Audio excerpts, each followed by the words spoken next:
Hey, Craig. Hey, Greg. So, since I don't pick on him much, Otis,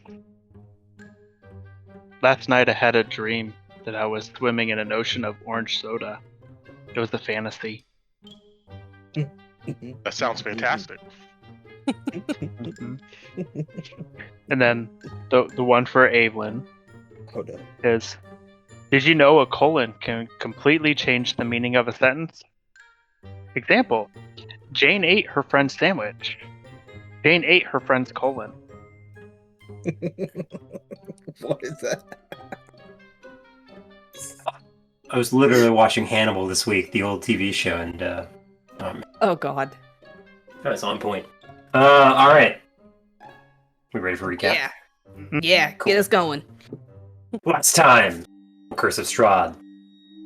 We open up the session with the great boasts in the meeting hall of the tribe of the formerly known, or maybe currently known as the Tatua in Soldav, where Scarillo brandishes his black, fiendish wolf skull, bearing ash, smelling of ash and brimstone, and that this great beast had threatened all in Soldav, but that he himself had taken it down.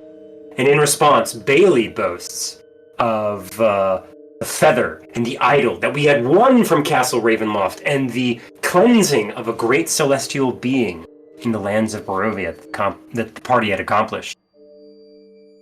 Thankfully, the boasts go in Bailey's favor, and we move on to Scarillo boasting about his martial prowess, and as a testament to it, he hurls a spear at Irina's suggestion at a display in the back, and the crowd cheers at this immaculate spear toss. And in response, Ambrosi, brandishing his sword, smites the same shield that the spear had pierced, and only bending it. However, upon his words, Ambrosi reveals the vampire bite that's still in his neck, showing off the wound that he'd been carrying all the way up the mountain peaks that many of the tribe had suffered from, and this too went over with much delight. And finally, Phil wrapping up with his own rap. But before that, Scarillo gets in and plucks a coal from the central fire and says that he shall be his sister's greatest weapon among the tribe and will end any who threaten Soldav, holding tight burning coal in his hand.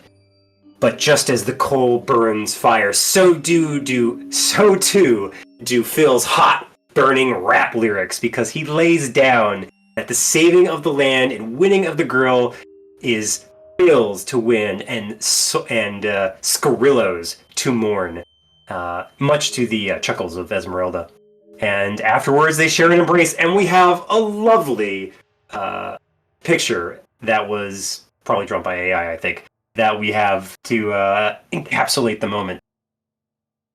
And there's a hush that falls over the tribe as the chiefess Diega proclaims the Dawnbreakers to be the winners, and Scarillo's magical hunting horn to be the parties. After which, hearing this, Scarillo storms off in a huff, while the party laps in the adulations and the congratulations and the questions and stories as the tribesmen and the children and the elders all swarm around the party to hear of their tales and the places they've been and what other feats of bravery they've accomplished while in the lands of Barovia. Meanwhile, Val sneaks off and follows Scarillo outside, and counsels him to get his rage under control, lest he face darker consequences, like the loss of loved ones in Val's case, to which Val shares his own tale of losing his love to the werewolves that attacked Kresk not too long ago, and Val's own attempts of dealing with such tragedy. Perhaps it's these words, or perhaps it's thoughts of Scarillo's family, but it seems purchase is found, thanks to Val's story, And Val relates his own tale of losing his aunt and uncle to the Amber Touched. And he hopes that he can be strong enough to never allow this to happen again. While this exchanging of maybe mental scars happens between the pair outside, and the rest of the party hears at least, I think, Val's side of the story through their mental connection that was established, the party does a bit of showmanship and some storytelling with the local tribesmen. Otis, as the highlight of this whole thing, performs a rite of animation over the corpse of a girl's dead goat pet, which is the creepiest, saddest, cutest, lovingest thing I think I've seen Otis do this campaign, so way to go, Otis. Oh, and he also gives her a book on 101 on how to bring back your lost friends and loved ones from the realms beyond, aka how to animate dead goat corpses. Super fun. I'm sure that'll pay off in the future. The festivities end, and a smoky raven flutters out of the fireplace and calls for the chiefess to bring party, for the hour is at hand. According to the chiefess, Diego, this is a message from Burbis, the keeper of the Shrine of the Raven, or the God, I'm gonna muck this up. The Rosanna, that's it.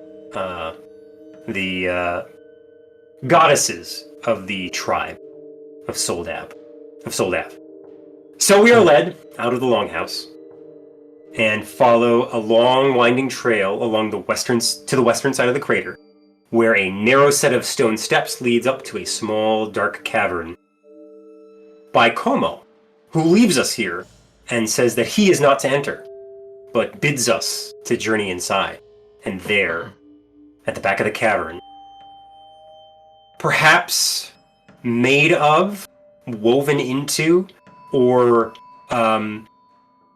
some other strange form of nature or primal magic, a half-giant, half-tree opens its long, creaking wooden eyes to reveal emerald irises behind the wooden eyelids and greets us. Burbis, as he introduces himself, formerly existed in the lands of the valley, way before the times of Kavan's conquest, Drazden's Hell-Touched invasions, and the coming of the dark omens that we see in the lands today. But prophecies through all these tragedies reassured him that as long as he is presented with the secrets of blood and the sigil of the sun, that this shadow that has dwelled over the valley may be lifted. And with the presentation of Bailey's amulet and Strahd's diary, thanks to Cora, as it at the time, he relates his tale. Long ago, Burbis had a daughter, Gira, who fell to the flooding in Berez. Stop me if I butcher this dice, because I was taking notes really fast. And apparently, the witch of Berez, Baba Lysaga, after the flooding of Berez, used the skull of his daughter as a form of flying transport and enchanted her remains to forever fly under her power. Burbis was enraged and attempted to destroy Baba Lysaga, but failed, and was guided by Turiel to Soldav to recover, and has since been forever entombed and pierced by the life-giving roots of this shrine to the Rosanna. And in ancient times, go back a bit, Burbis was a student of one of the three sisters, and had learned from them the magics of the land. and hoped that the Thanes that had since been taken by the new Dark Lord Strahd could be reconsecrated. Which, after Cora's asking, Beerbliss explains that each of the three Thanes must be reconsecrated, but only the ladies three know how this is done, for Beerbliss himself does not. And those Thanes are the Thane of Berez, Thane of Yesterhill, and the Thane of Mount Gaucus. Therefore, Beerbliss charges us to not only recover whatever other business we have in the Emperor Temple, but also the knowledge of contacting the Rosanna themselves, for they are but a whisper in this land now. And to find the means of reconsecrating these Thanes and to seek it out. We ask about some other important objects, like the Huntress's spear that is apparently in the Tomb of Drosden. That might have been that certain sarcophagus that we went past a wall of light that we got stuck in a fight with, and then we had to leave because things got crazy in the castle right at the end. We need that, who knows? And Otis, as a favor of one final question, asks after his shard that he found inside of the amber-touched caves.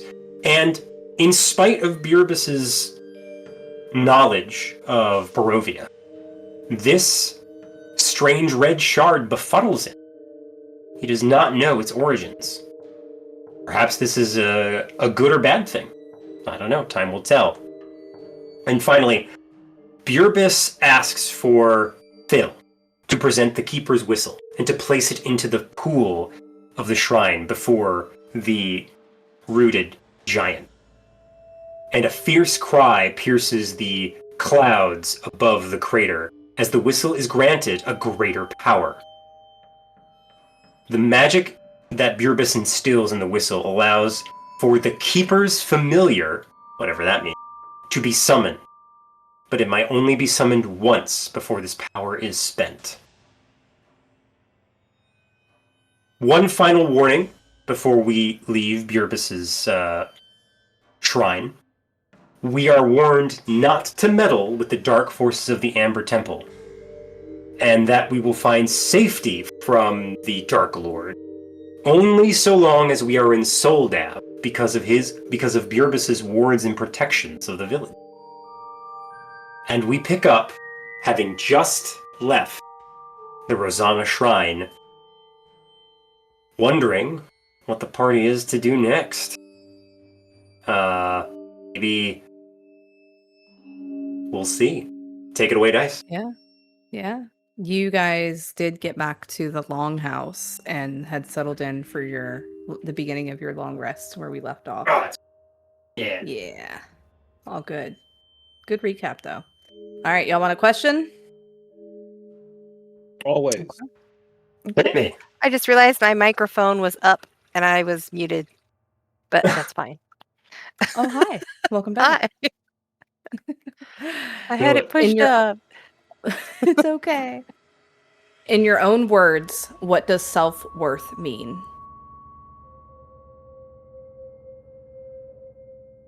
Nothing.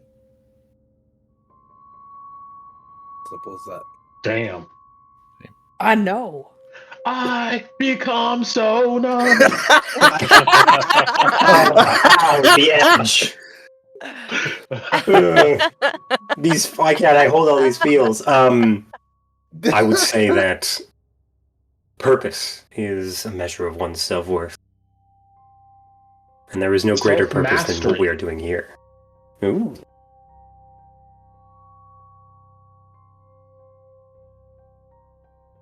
Is that Otis's answer, too? Yes, self-mastery. Not nothing.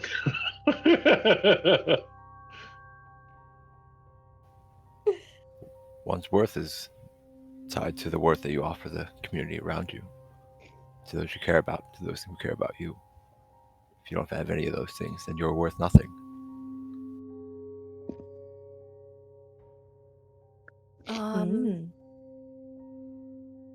I think that self. Oh, gosh. Self-worth is. I don't know how much you value yourself and what you would do to. But I don't know where you'd place yourself in like ranking with others. I don't know, like how you view yourself, how you do things. Are you more important than others? Are they more important than you? That kind of thing.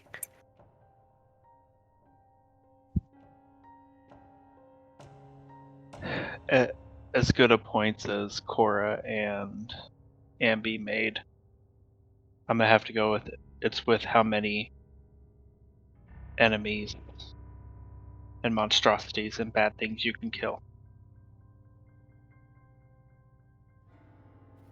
How mercenary of you. Now you were just trying to be pollen to the bee.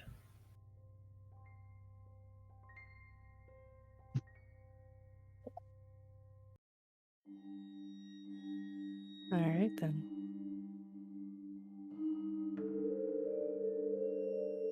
Of course, trying to say you're trying to be edgy for your lady.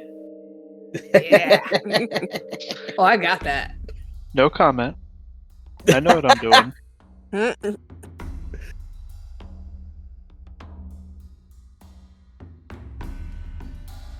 Settling down in the chief's longhouse for the night. There is such a sense of peace. However you rest, you find yourself fully resting. You guys can all hit your long rest button as you wake up. Yay! Woo! Oh my gosh, I feel so much better. Undisturbed, unbothered, warm. You find yourselves waking up. Is there anything anybody wanted to do in the morning before the chiefess comes in? Calisthenics. Yes. In fact, if Cora doesn't wake up Ambi will wake up excited that we're not being attacked at night. Let's do it.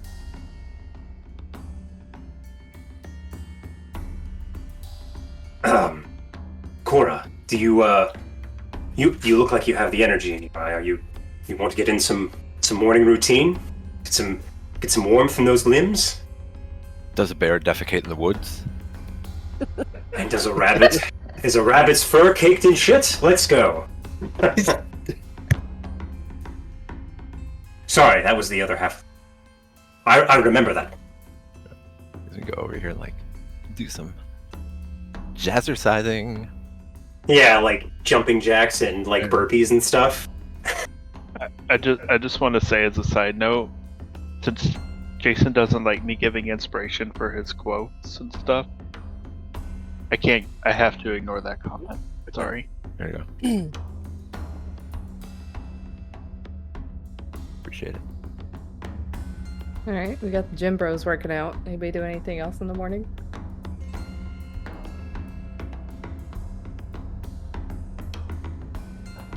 I mean, I'm preparing my spells, getting my stuff together. Mm-hmm. Okay. Bill's gonna make sure the clothes he left out overnight are dry, and he's gonna repack those. Start getting his stuff packed up. And get prepared. Okay. Easily enough done. Val, Bailey, At least sleeping in. That's how she rolls. got it. Arena's curled up, comfortable with you. She's not waking up until you do. Girls are getting extra beauty sleep Yeah. when Strahd rips their faces off. You know. Gotta look pretty before it happens. Fair. Yep. Yeah. Remember me as I was. Anything for you, Val? I'm sorry. For the morning, no, he's just gonna just make sure everybody's well fed. You Or didn't at have to make food. preps, or at least prepping stacks or something. He he would Yeah. not feel satisfied not making something for everybody. Yeah, okay. Gotcha. Okay. As you guys are all doing whatever it is that you just described doing in the morning, you suddenly hear the door open and you see Aurelis holding a large tray. Chief Diego right behind him holding one as well. And they start handing out breakfast of warm flatbreads with honey, dried berries, and soft cheese to you guys. Some of the most wholesome food outside of from the Blue Water Inn you guys have had in Barovia. And they start handing it out to you guys. And saying their good mornings. They kind of wait for you all to get with your plates and settle down. And Chief Diego sits with hers as her husband serves her plate and then sits next to her. And she goes, "I'll let you eat. I remember I promised some information this morning, if that is what you all still wish for."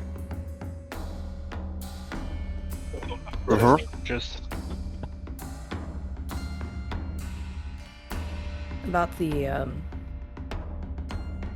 this temple you're going to. It's, as I've said before, it's an ancient cursed place. And it stood upon Mount Gaucus almost as long as the Tatua have dwelled in the valley. We know it was built by mages, strange ones, long ago, seeking to contain dark, twisted things inside of amber crypts. And many have sought to obtain the power or knowledge from this place, where most all have fallen prey to the corruption or the dangers that lie within. The builders died long ago. The temple remains well defended by unnatural forces, strange constructs and undead patrolling the darkened corridors, as well as an evil, you can tell she's like trying to think of the word, miasma. You can tell like she's not very comfortable saying that word. Seems to fill the chambers, consuming the vitality of any who seek to rest there. It is well hidden, mounted high in the frozen reaches, surrounded by deadly cliffs. An ancient road once led directly to the front, but collapsed long ago, leaving only treacherous paths and narrow ledges to approach it. The easiest path begins on the southwestern edge of the plateau outside of Saldav. If you follow it, it will guide you to the temple's doors. But I must warn you, Sengzor guards the only path that now leads toward the temple. He is rumored to have dwelled upon Mount Gaucus for centuries, if not millennia. Sengzor has sent many pilgrims attempting to reach the temple, plummeting to their deaths down the mountainside. It is said that Sengzor senses the evil that lurks in men's hearts. Only if it judges you worthy will it allow you to pass. And you will know him when you see him. It's hard to miss a giant goat. She kind of grins a little bit. A giant goat? Mm-hmm. I assume this goat speaks. Never. Not in the way that you and I are communicating. So then this must be, and Ambrosi looks to, I guess he first looked to Cora for maybe confirmation, and maybe glance over at Phil. This is some sort of guardian set by Burbis or the Rosanna? It doesn't sound amber touched, at least. No. He might have been here before.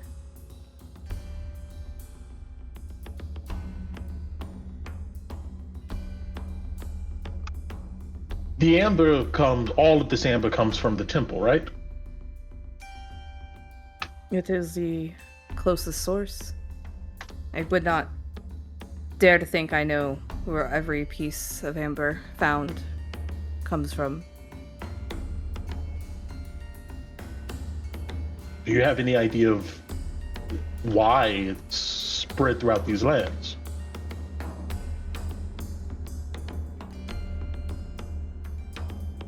I don't know, but I know that any heirs to the chiefdom of Soldav are to be joined by 3 trusted companions.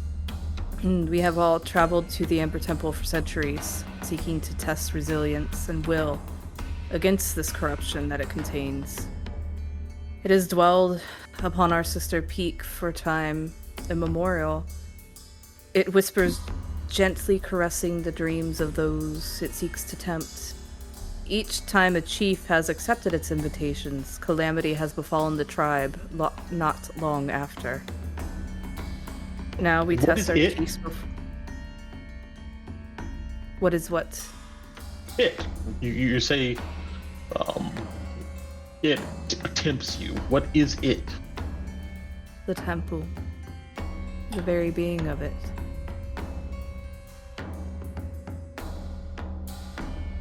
That is why we test our chiefs before they take the wooden chair. To see if weakness lurks in their heart. It shall be drawn out and destroyed with its bearer.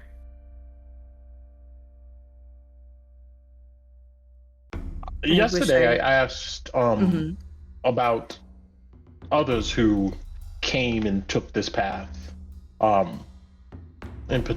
long time ago, of course. I'm talking about Strahd, Kazan. You know anything about them, or any lore that's been maybe maintained over the years? Not aside from what you have been told about Kazan. As far as the Great Shadowed One, I do not know that. You can tell she's thinking. It is not information that we have been pressed to gather.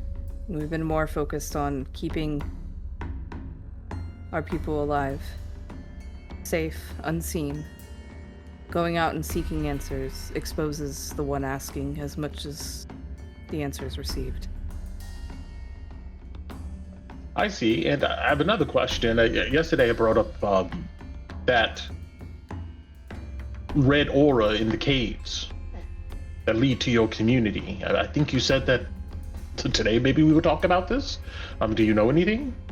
I did ask, and that was a relatively new development, at least within the last 3 nights from the timeline I've been able to gather.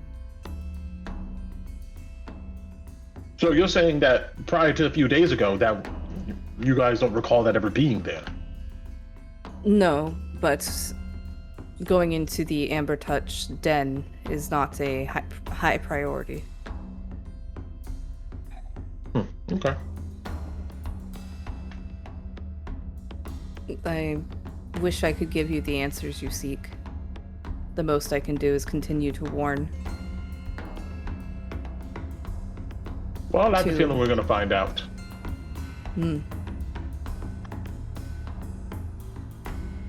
Shall I be expecting you all back then? Of course. And if we might indulge you, if all chiefs are tested by this process, by the crucible of the temple tempting your heart, you must have faced Sangzor then, yes? He allowed me passage, yes. How best might we engage with?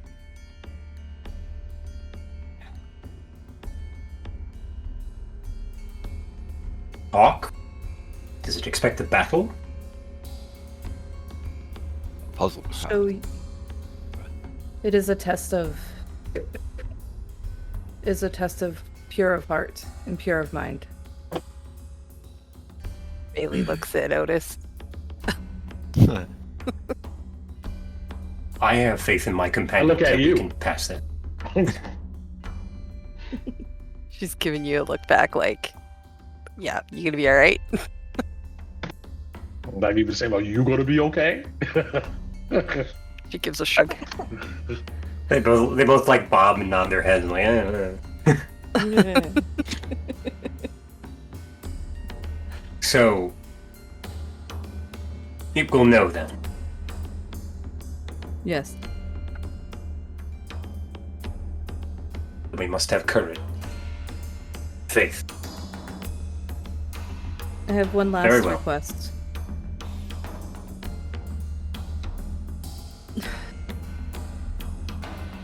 My eldest child and only daughter, Diona, is currently undergoing her trial. Meditating in the temple with her 3 chosen companions for 6 days and 6 nights before she may return home. Should you come across her, I ask you to convey my regards and hope that she may complete her rite of passage successfully and return home to us. If that is not too much to ask.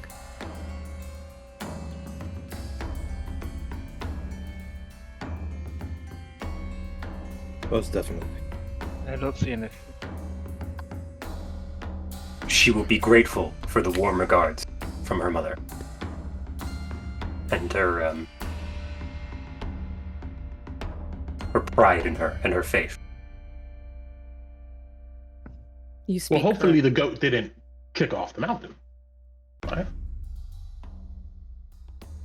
Hopefully. If she is anything like the chiefess, I very much doubt that.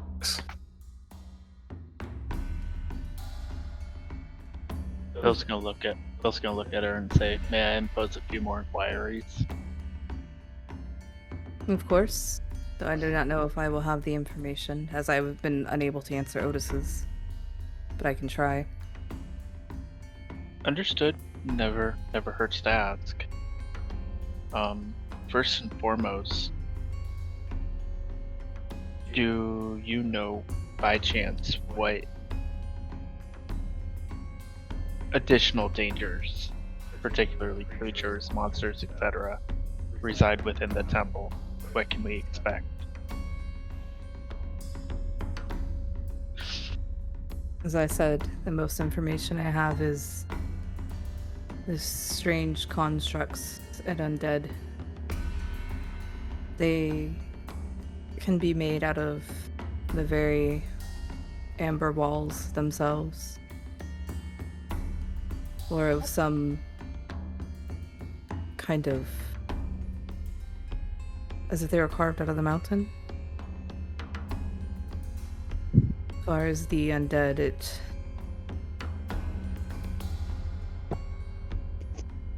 seems to change. How do we shield ourselves against their taint? Strength of will.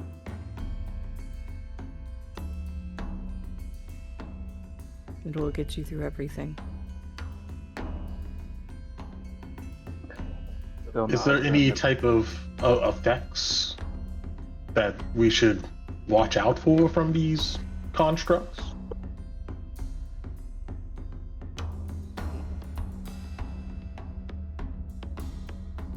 Nothing aside from the very presence of whatever is in that temple that I'm aware of. Can I insight her?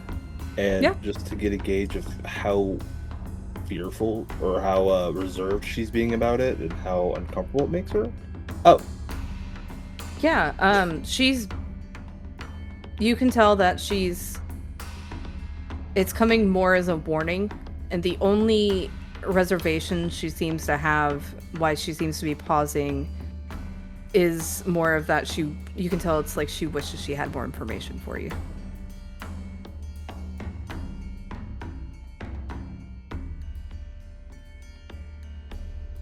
Did that come through for you, Abe? I saw your Oh Discord. no, I I busted it. I went away as soon as you started talking. Yeah, you can tell she's been very open and honest. And the only reservation she might have is that she wishes she had more information to give. Okay. And she looks to Phil because he had said several inquiries. Oh, yeah. You're muted. Thank you. Second of at least 3 for now is we've been told that even the Great Shadow does not go into either the temple or certain areas. Do I guess overall know why? Unfortunately, no. I could not even begin to fathom reasoning. Fair enough. And finally, Phil will pull out the keeper's whistle that he can and show where the what would that be? There has been a charm or sigil placed upon it. Say, Burbith, put a charm on the whistle, pointing to the sigil on it, stating to, while outside, to blow it, and the keeper's familiar. The Seekers? The Seekers. Yes, the Seekers familiar. Sorry. Would arrive and assist. What do you know about the Seekers familiar? That you have been given a great boon, one that has not been bestowed upon any others. So do you think it beneficial before we enter the temple to request the assistance of the Seekers familiar to enter with us? I believe that Elder Buribus gave it to you with the faith that you would know when to use it. It's not something I could tell you. I am not sure. But it should be in a moment of dire need. Phil nods in appreciation. Says thank you. She gives a nod back and looks over at Ambrose. I don't have a question. Well, perhaps it is. But more a favor. I know you are not a priestess per se, but you are a godly woman. Of the Rosanna, if I understand the tribe's faith. And they are gods, even if their fanes are not what they used to be. There was a pool where Buribus was. I had forgotten to ask, but in our nightly vigil here, I had remembered something. Is that pool blessed, perchance? We believe it to be so, but I have a feeling you're wanting more than that. Wondering if I could have some of the water. Blessed sacred water such as that serves as a mighty component for protection enchantments and wards, and Bailey, you would know this spell well, I believe. Is required for its casting. Which one? Rosie describes to you the protection from evil and good spell in 2024, which requires 25 GP worth of holy water to cast. Yes. Unfortunately, that is not a resource for me to divvy out. That might be something to ask should you be welcomed to speak to Elder Buribus again. We do not go in there without being summoned. If. Very well. Thank you. She gives you an understanding nod and looks to see if anybody else has any other questions before you guys head out.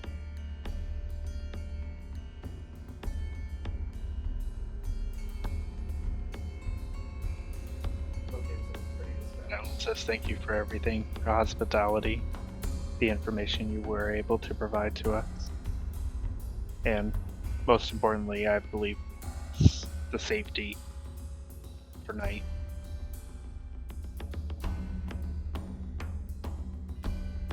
Thank you for joining in, and for those who spoke up, reminding my son how humility is a virtue.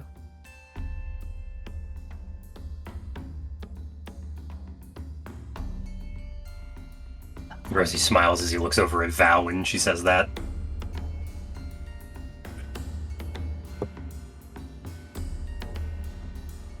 Alright, if you're to go, it must be best to go. The weather looks good. Como is waiting outside. He can lead you back through the door and point the way through the plateau.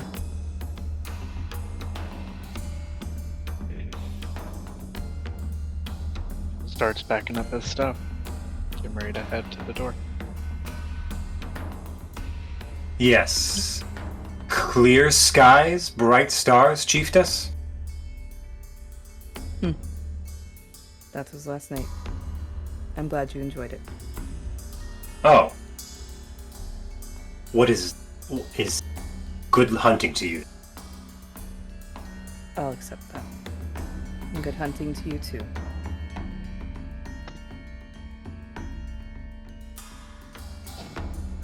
Alright. You guys can go outside if you want. Get the next one. Val's gonna just relink all player characters with a little bit of a D8. Okay. 8 hours. Nice. Ooh, good roll. Nice. I'll say the second he does that, because Bailey wasn't prepared for it, you all have her voice in your head going, he's gonna freaking trot him at us. He's gonna be so pissed off. Like, I'm so freaked out right now. And like outwardly she looks okay. In her head, she's like, just like, you could hear the fear in her voice. She's like, I'm not okay right now. I don't want to go outside. They had chicken here. Most definitely, Bailey. We Oh, have crap. entered a scary Warn me game. before you do that. Just chuckles. You just hear Phil go, well, you know, the one caveat to all this outside of a good night's sleep is he technically didn't hold up his end of the bargain. What do you mean? He said he would visit us every night, and he didn't. Which means he's no longer a devil of his word. True. I You just see like somehow- this evil grin. Yeah, I don't think semantics are going to matter to him. It is a nice thought, though, Bailey. You have to admit. That's It is, but I'm sorry, I'm just still concerned. They're valid. I mean, I for one am excited that such a place as Soldav exists, even in this valley. This is a rare spark of hope. And out loud, Ambrosia will switch the conversation, looking over at Cora, say, I am mightily impressed with your folk, Cora. How do we protect this place from him? It is protected, Bailey. That's what Burebus said. Even our memories, though. Couldn't he try to pluck those from our heads somehow? If he means to do him harm, he is unable to enter, per what Burebus stated. So even having the knowledge of this place, if he comes in with malintent, or if he attempts to, he will be repelled.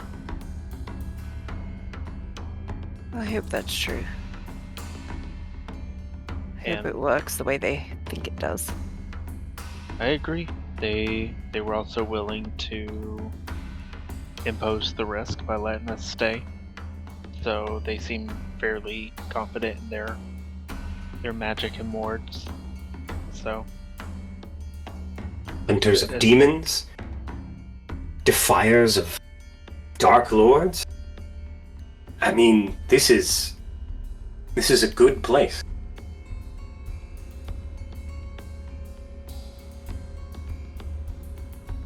If they have survived this long, there must be a reason for it.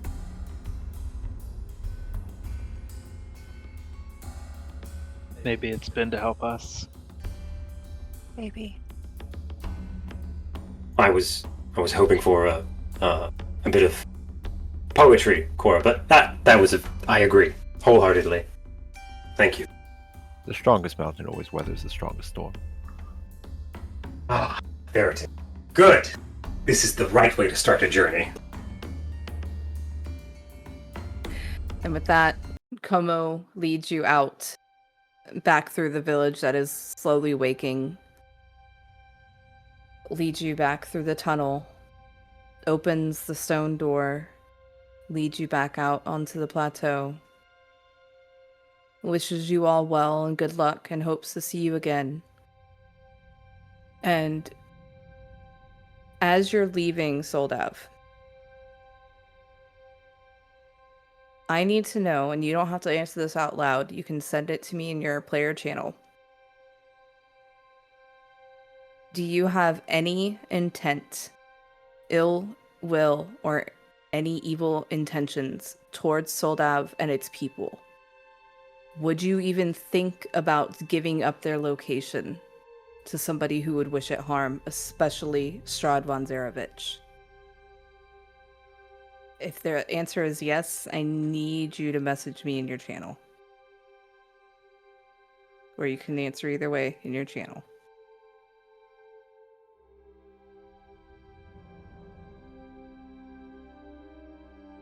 Second question, are we leaving Iggy here?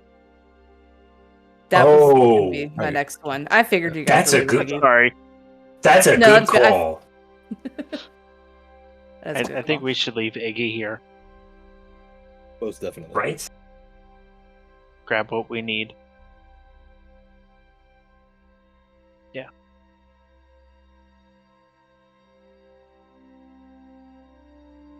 Ambrose, Cora, and Bailey, I didn't get an answer from you. Oh. There's Bailey. I'm writing it out. Okay.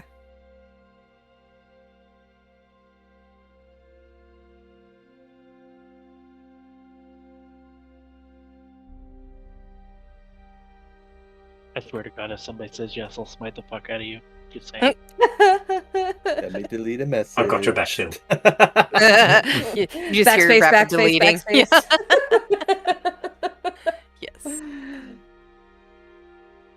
Mr. Wordsmith Shane is still answering. Sorry. Gotta Hey, write a dissertation first. You're okay. Are It's you only- fine? It's only 2 letters, Shane. That's all you gotta put in. 2 letters. it's not. Yeah, It's never thank 2 letters you. with me, Phil. That's not how that thing works. I understand. You wanted honesty. I gave you honesty. There you go, man. It's yes or no. It's yes or no. God forbid I play Got it. a paladin. brief character. Yeah, right.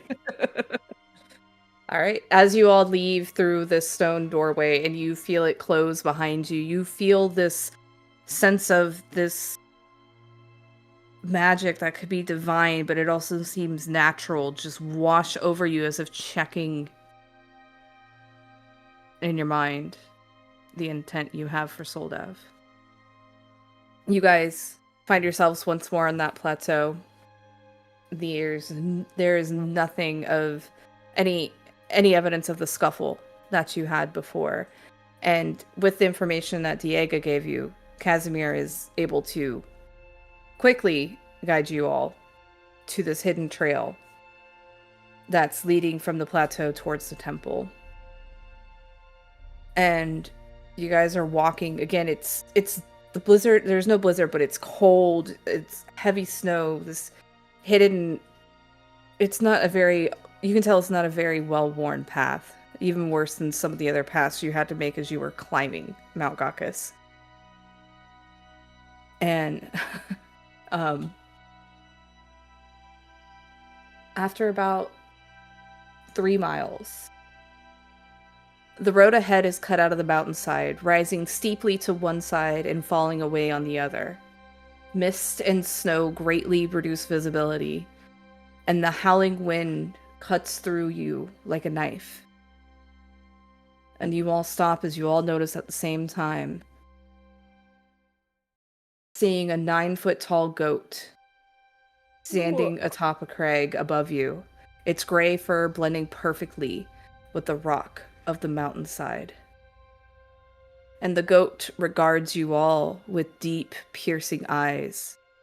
One by one, it turns its gaze to each of you, carefully evaluating each of you in turn. And I'm just going to go down the Discord list. Bailey, make me a wisdom saving throw, please. Okie dokie.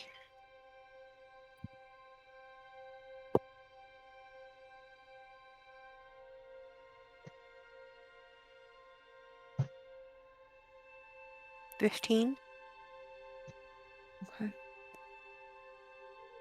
What are your surface thoughts right now? You can message them to me if you don't want the group. Well, the group would know your surface thoughts. So what are your First surface thought is, right now? holy crap, that's a really big goat. They weren't kidding. It's a giant goat. What the heck is that going to want to do? This place is crazy. Like, giant floating heads, giant goats. Like, that's her surface thoughts. Okay. Otis, go ahead and roll me a wisdom save as it turns its attention to you. All right. As you feel a probing in your mind. Or you could allow it if you want. I guess I should ask Bailey that too. I'm sorry. Oh, I would allow it. You would allow it? I'm allowed to Alright, probe I'm my gonna- mind. Alright. What are your surface thoughts? I would say it would be, that's a giant ass goat. My surface thoughts would then probably turn to we need to get to the temple. And as you have that secondary surface thought is when you feel this probing. And I sent you a message in your channel. Okay. It's seeking that out in your deep, deep. Like, if you would have this intent, it would know. I mean, I will go ahead and Answer back in the channel. yeah,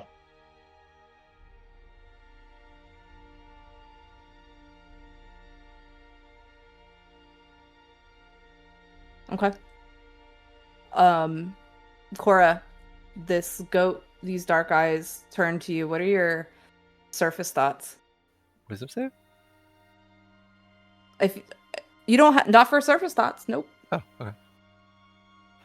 He's also marveling at the size of this fine specimen, and just wondering if it's like if its spirit or its like energy is tied to like the mountain, or it's somehow like because this can't be a normal goat. So he was trying to figure out like what manner of being is this. Mm. You would feel a probing in your mind. Would you allow it, or do you want to make the wisdom save? Oh, he'll allow it. He's not a very smart man. Okay. It's in your private channel. Okay. What it's seeking in your mind.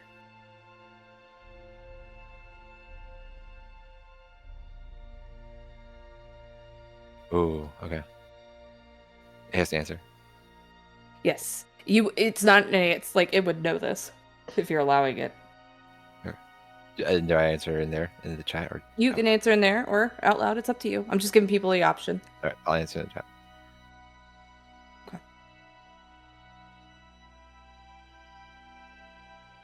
And Otis, I had a follow-up question for you, by the way, and yours.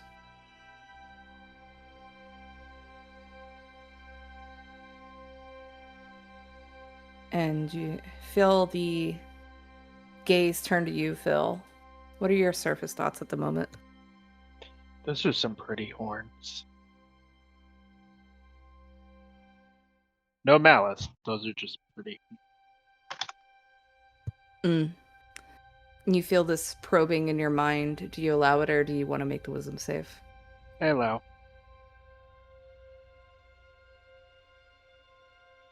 All right, got yours, Cora. Let me send this to Phil in his private channel.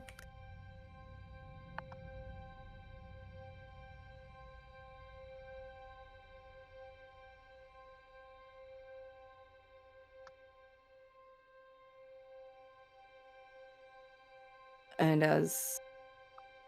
And then Ambrose, the gaze turns to you. What surface thoughts does Ambrose have? The first thought that Ambrosi has is he wonders if Nadeja knows other celestial creatures and if this goat is also one, if it can sense the intent of person. And you feel a deeper probing. Do you allow it, or do you want to make the wisdom save? I allow it. Go ahead and head to your channel, Ambrose.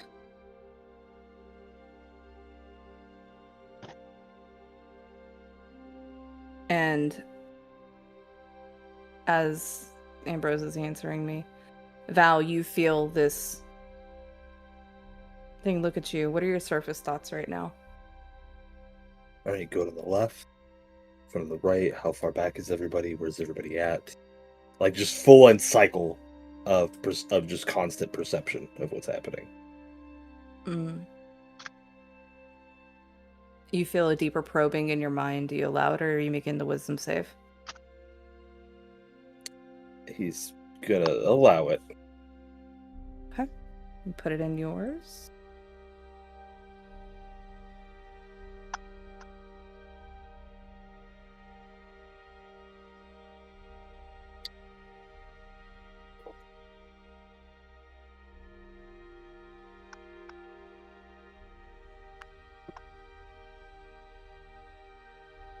Sorry, guys. I'm just waiting on answers. And then it's all good. Take your time to answer.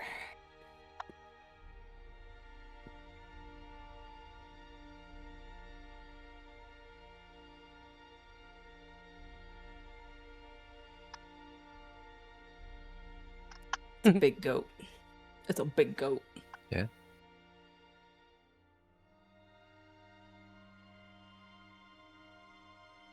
Well, it looks large. Yeah, looks large.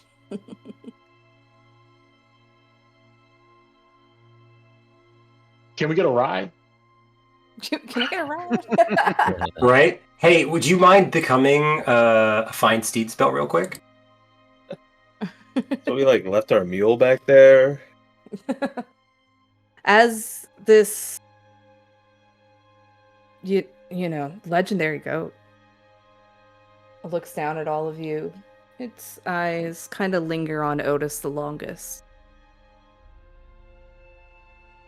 And you see it tilts its head sideways, kind of putting its horns more towards you, Otis. Uh-oh. I'm ready to dodge action. Yeah. But I look confused, like, what? And as it kind of still has access to your thoughts here, it puts its head back up, and you get a sense that was a warning. And then it bows. It bows its head to the rest of you, letting out a huff in Otis's direction, and then turns, vanishing into the snow and the mist atop the crag. Ooh, Otis. Otis, you passed. Good Bailey- work, friend. And Ambrosi Bailey like embraces side you. eyes Otis again, Yeah, but see, she's like, all right. I knew it would understand. Exactly. Faith well placed, right, Otis? He puts his hand on your shoulder and He's a little bit uncomfortable with it, but he goes, yes. Yes. Well, we should get going. Yeah. As you guys continue on, kind of thinking about this, the road fades away under the covering of snow. And actually, I'm going to get you guys on the next map. And then I'll give you this. It's gonna be dark until I pull you on the map. Well, misty until I pull you on the map, I guess. Oh, it's so apropos. When we do the next campaign, you should change it to like jungle leaves that are like fluttering or something. I'm gonna look for it, believe me. You can change That this. exists. It's still in beta testing for Jumpgate, but Cool. yeah, That'd be so cool. it would be, yeah. Got Bailey, Otis, Phil, Ambrose, Cora, Val, It's a Irina, huge map. Esmeralda, yes. Casimir. Okay. So don't move around yet. I'll give you the little intro here. You don't see anything, Phil? I saw Phil, only your smoke, and I eyes. had to scroll out and scroll back in. I Yeah. don't know if all you're seeing is smoke, but We can also see Yeah. into the temple. You can see into Like the a little bit. Yeah. Like there's a Yeah. line because the doors are open straight in. Uh-huh. Yeah. This is where you guys would be. Okay. You see as the road fades away under a covering of snow, but it takes you far enough to see the facade of some kind of temple carved into the sheer mountainside ahead. The front of the structure is 50 feet high and has 6 alcoves containing 20-foot tall statues. Each statue is carved from a single block of amber and depicts a faceless hooded figure, its hands pressed together in a gesture of prayer. And between the two innermost statues is a 20-foot tall archway with a staircase leading down. But here is a little handout for you guys for the Amber Temple. And you guys have reached your second milestone because you have reached the Amber Temple. Okay. One more and you'll get I'm level not 9. intimidated at all. You're not intimidated at all? Welcome. And now I need to load up block. the code stuff. Yeah, I can give you all that stuff. Okay, yeah. On to the next arc. If you are proficient in Arcana, you can go ahead and roll that for me, please. Okay. Fucking Otis with a 23. Mhm. Yeah. 24 on Rosie. Okay. Is it just you two that's proficient in Arcana? I believe so. Okay. And Bros, You you guys are notice kinda just nod to each other. Yeah, as Mhm. you guys kind of note it as you... Oh, Esmeralda. She didn't get it. As you're kind of standing there taking on this place, the both of you... It comes to you that Amber has a unique magical property. It is a magical insulator, and it cannot be damaged or crossed by any kind of energy, be it magical or divine. You also further recall that magical energies can pass through Amber only very slowly on a time scale of years to decades. You're kind of staring there, that thought process comes to you.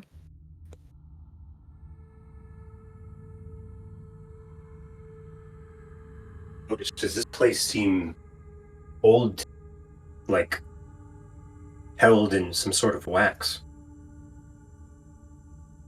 Yes. Well, a stasis.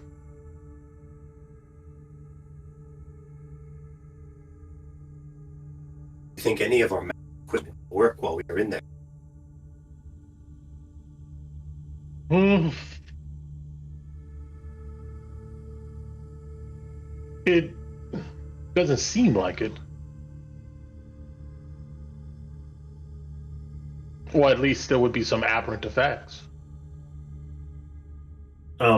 Val, do you have a weapon on you? Yeah, Val has a sling that he's used one time and a normal dagger. Okay, never.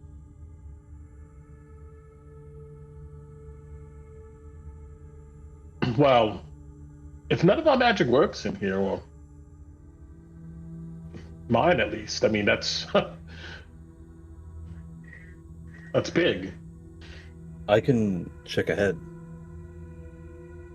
and attempt some minor magic, see if it works.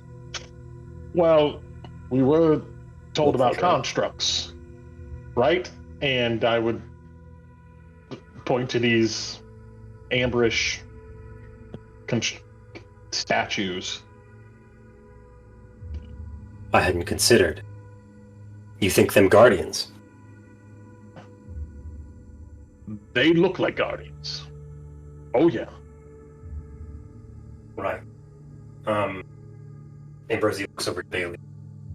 Bailey, could you light this? Did I light it? With your Like spell. with. It doesn't move. Oh, hold on. I'm pretty sure that the light for 2024 Yeah, says you have to be holding it. you Oh, it says do? it says you touch a large or smaller object that isn't being worn or carried by someone else. So I could set it down and you could do it, and then I mean- could pick it back up. no, Mm-mm. no, it's literally something that I have to have. So like my mace gives off light, but only Right. for so Okay, much never mind. distance. Val, Yeah, they changed just- that. That makes sense. kind of getting what Ambrosie's going at. Val kind of like pulls his dagger out and casts light on it. Mm-hmm. Do you want me to go look and just in the doorway and out? It's the safest way, but we should be with you. Otis is right. Those could be the guardians that the chief just warned us about. Oh, most definitely. Please don't leave me up there alone. Yeah, I'm gonna ritual cast detect magic out here. Okay.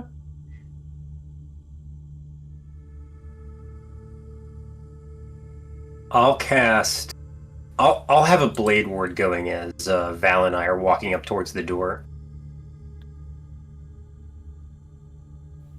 Girl, go. And I would come close enough to where I would want to see if like the aura of as they go in, I'm kind of watching Val here, and I want to see if like as soon as he goes inside, can I still see like an aura around his dagger? Okay. Val is sorry. Mhm. Val is not at all paying attention to his dagger, is fully looking so he doesn't step in a trap. Okay. Most thing you notice as you're getting closer here, you can see that a thin blanket of and you see between these two statues is a 20-foot tall archway with a staircase leading down. And you can see a thin blanket of mist drifts lazily from the archway. And then it splits, forming a low perimeter around the temple. Do you maybe want to Mm. check the sides too before you go in? I would look at the sides of these buildings here. What would you like me to check them for? A collapsed wall, maybe an alternative way in, or I just shrug. It's covering A your trap, bases. maybe.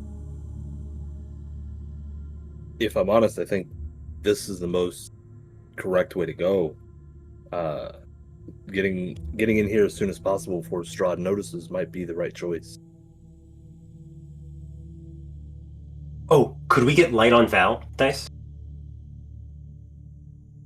Yeah, it's 2020, right? Yeah. Okay. Val has light. Ambrosi recasts his blade ward and says, I actually tend to agree with Val, Otis. I think the longer we wait out here, the more likely it is we find an answer, whether these things are guardians or not. Although, the chiefess did warn us about a miasma within the temple. Are we all ready to, withstand that?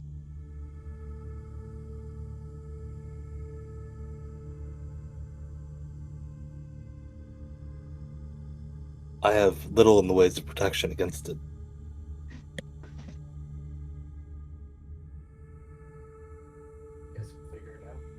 Well, whether we'll have protection or not will be answered if, when you go in there, whether the magic on your body is snuffed out or not. If so, then no, we don't have really any protection now, do we?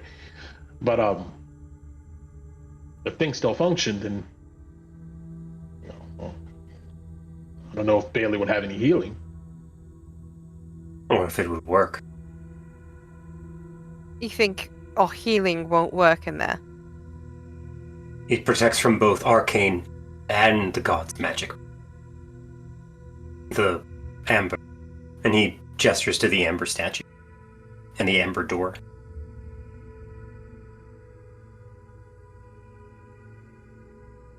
And they all have their hands in don't- prayer, right? Like these statues. Yeah. Mm-hmm.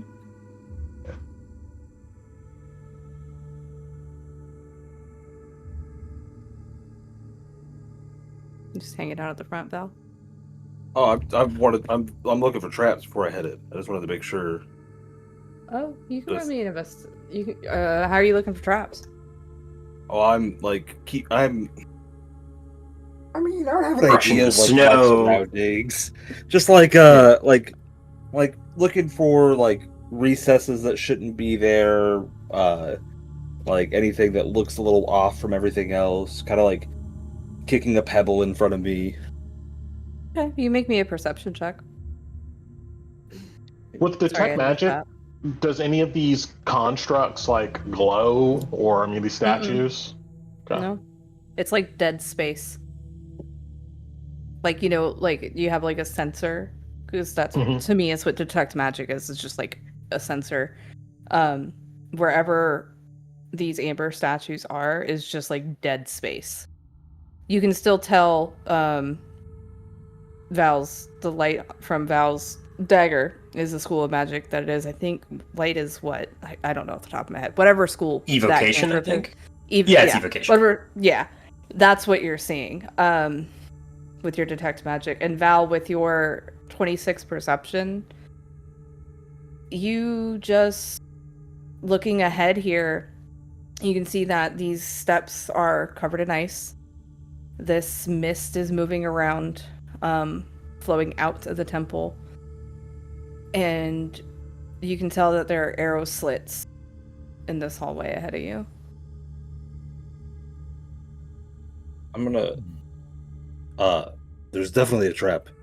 I'm gonna try and look for the triggering mechanism for it. Some sort of... How? I mean, I'm just gonna kind of like look around the stairs, see if I see one that like if I just barely touch it, it starts to recess ever so slightly. Like a pressure plate or something? That's investigation since you're actually touching things now. Hey, that's great. I'm real good at those too. It's nerve-wracking being the rogue, isn't it? Oh yeah, this is terrifying. I understand. I get you. You're asking intense questions, man. I just need to know. I'm just saying. Oh no, you're good. Yeah. So how far did you go in? He would have kept progressing until he found something off. Ambrosi is behind Isaac to make sure that he doesn't Isaac's not Isaac. here. go too far from the party. Not Isaac. Isaac's Oh not my here. god. Oh, Isaac, Isaac. But He thinks about that moment and he follows Val. Oh, Yeah. I know. I would say I'm gonna put you right here. Okay. You see these icy steps descend 10 feet to a time-ravaged hallway with arrow slits in the walls, and you see beyond the hall lies a vast darkness. Obviously, you have dark vision, but do you look through one of the arrow slits? I definitely do. I definitely gaze into one. Yeah, you should be able to see him on the map. And as you kind of look, Sorry. yeah, that's the arrow slits. Yeah. You see through this narrow slit, you can catch a small, narrow glimpse of a cold, still chamber, but you haven't found anything aside from this. Nothing yet. We can keep going. And Do I still Otis, you're see- paying attention. Yeah. Yeah. You're still paying attention as they go in. None of the magic that is coming off of Ambrose or Val is snuffing out. It's still active. Ambrosi casts his ward again. You're still good, I say. Then follow close. While they're doing I that, think it's only if we're close to these to this amber.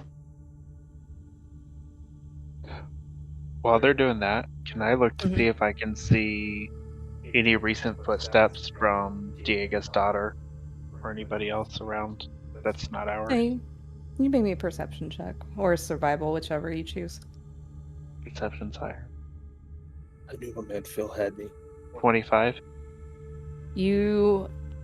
It's slightly snowing, so you imagine that somebody who got here 3 to 4 days ago wouldn't, if they had left any tracks, there's been enough snowfall to have covered it. You don't see anything. This place looks absolutely untouched. Figured, but worth the check. I'm gonna say, just so I don't have to keep moving all these NPCs around, Irina is with Bailey, Casimir is gonna stay with Otis, and Esmeralda's gonna stay with Phil. So even though they're not moving through the maps, just know that's where they're at. If you guys are cool with that. Okay. Yeah, I would tell Casimir to keep a detect magic up if he can. Beware of the amber. He just grunts at you. Like in agreement. Mhm. And you see he'll follow the same like trend you're doing, but he'll try to like time it where the minute it takes to ritual cast it, he has his up like in tandem.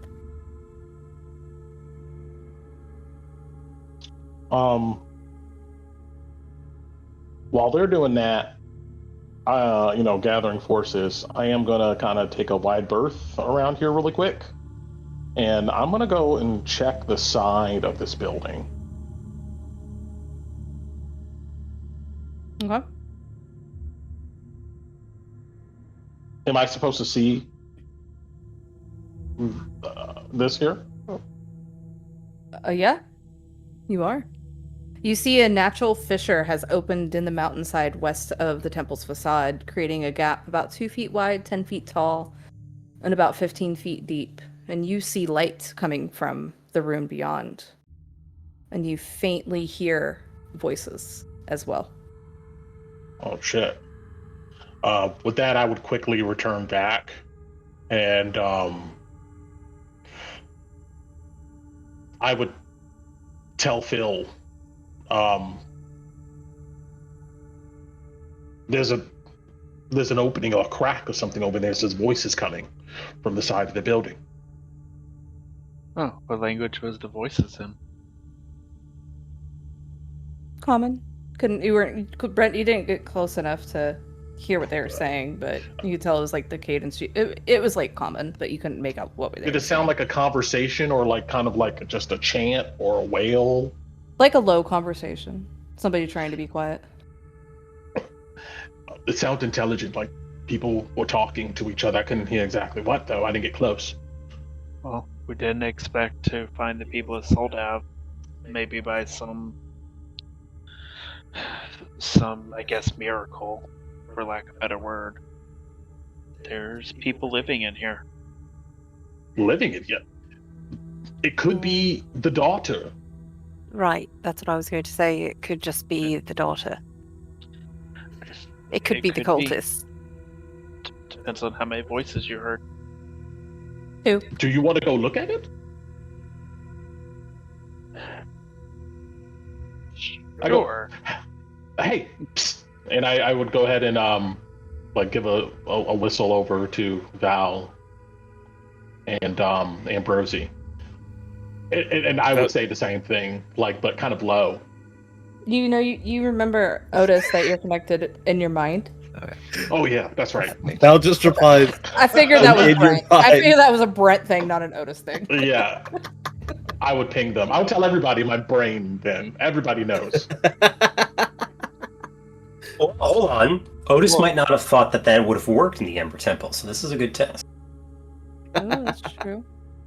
Cora will go with him. But yeah, I would then call out like Val and Amber, both of you guys. If you don't seem like you understand, then we got a problem. But if it seems like you're able to hear me, then or understand me. Ambrosi nods to you, Otis, and then looks over his shoulder at Val and nods up towards Otis and looks at you. I mean, Val like gesture if you want to go back, you definitely can. Like, he even says like, should we stop here, follow them, wait? Just give it a second. They heard something. We should help them.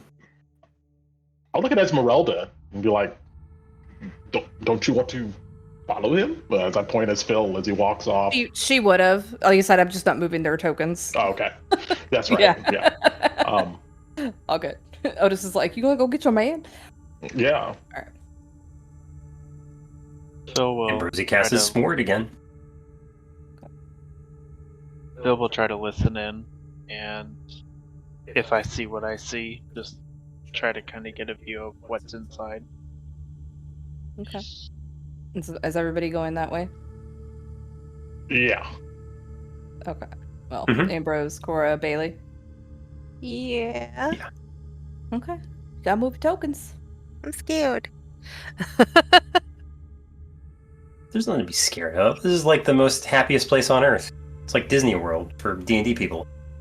No, it's not. So as but you're okay. kind of hearing, as you're kind of getting closer, like right back where Esmeralda was, you would have started hearing these voices. You can give me a perception check to see if you can make the words out.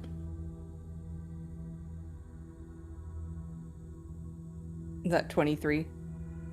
Okay, sorry. I didn't hear the bloop. You hear a male voice. Diona, you can't seriously want to go after them. And you hear a female voice snap back. And what would we be if we abandoned them? They would go to any lengths to save us. We owe them less than nothing. We owe them nothing less. And let's go ahead and take our 10-minute break real quick. Because now I know which... Yeah. Okay. Ooh. Yeah. Come back on the 20. Sure thing.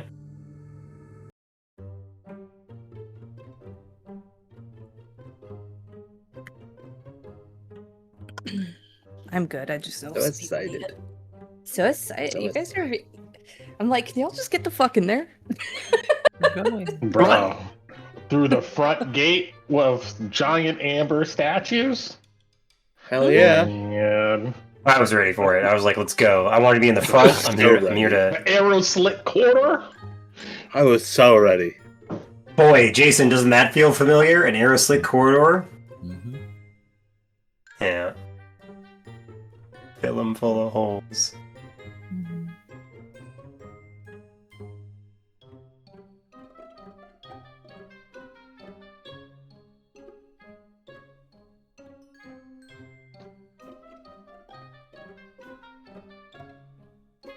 I'm definitely going to go to the other side of the building now and check too. That's coming up. I would expect nothing less. A completionist. I can't let it linger. I need to see the whole map. I need to That's know the one thing with everything. That's one thing with this jump gate though, with putting the mist over. I don't think you see like the outlines of the map until you like hit them. Mhm. Like you just, yeah, which I think is cool. Yeah, I didn't see or have any indication that this was over here. So Yeah. Meow. Hi, Sasha. Sasha. Yeah. Meow. Sasha. Sasha. Just a cat. She's just a girl. Just a girl.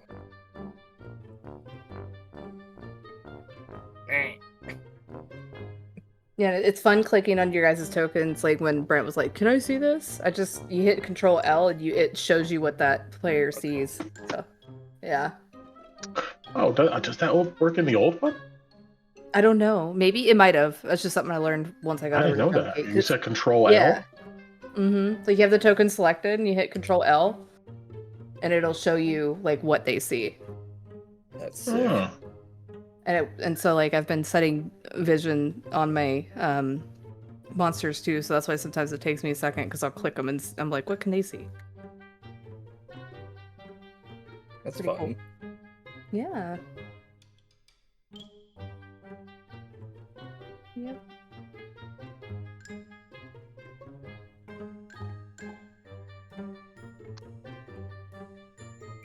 This token doesn't have. It does work. Isn't that cool? Yes, What'd you do? Go load up good to know. Drakenheim? Yeah, yep. I had to know. It's cool, right? It works. Yeah. So like as long as you have vision set on that token, if you do that, you'll be able to see what they see. That's so handy. Yeah, it helps, man. It's helped a lot.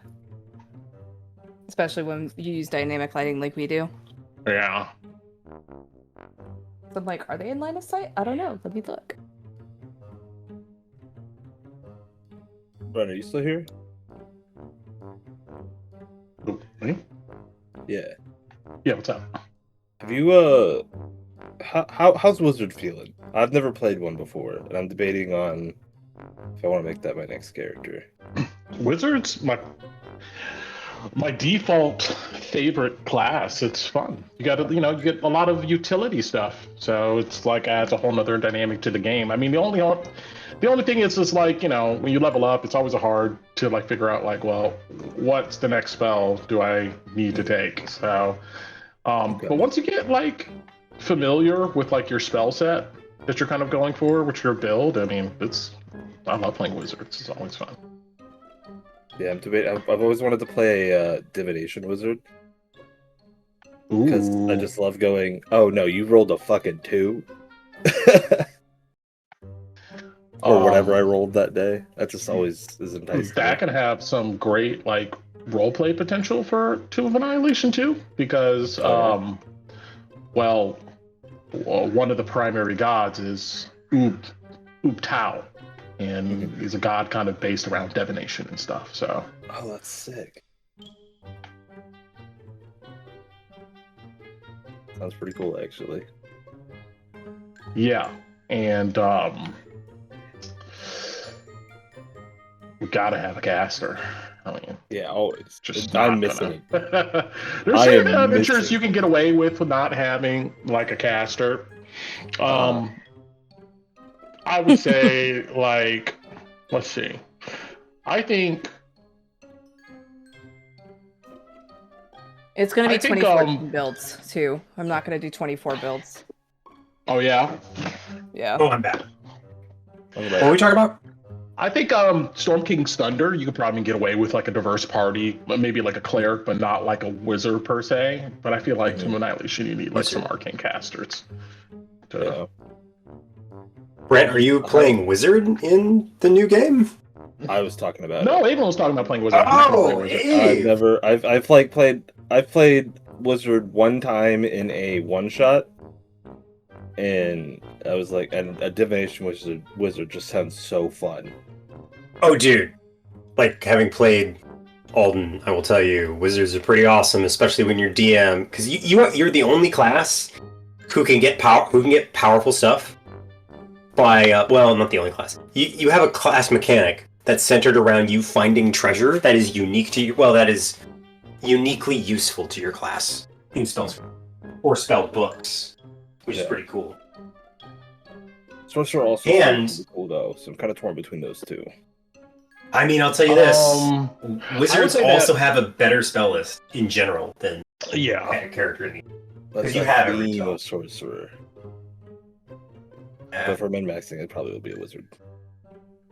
Well, I mean, I don't know. I feel like a shake a stick act. I feel like a sorcerer will probably be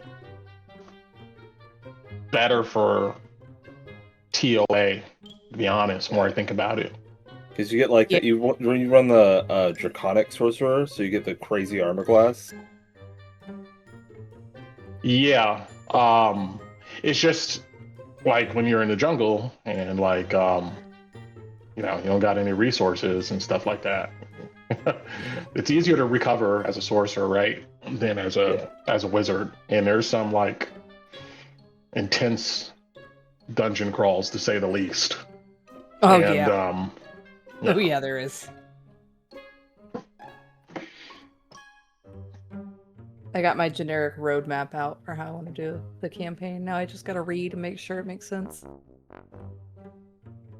So, and a couple of supplements I was wanting to get were not in that I'm wanting to use that I've seen that have come out more recently, not recently, but you didn't have in your TOA folder. So I'm like, oh, cool. Maybe Brent's never done this, so that way there's probably more supplements by now that I haven't even looked at or touched. So yeah, I'm sure there's a ton of stuff out there.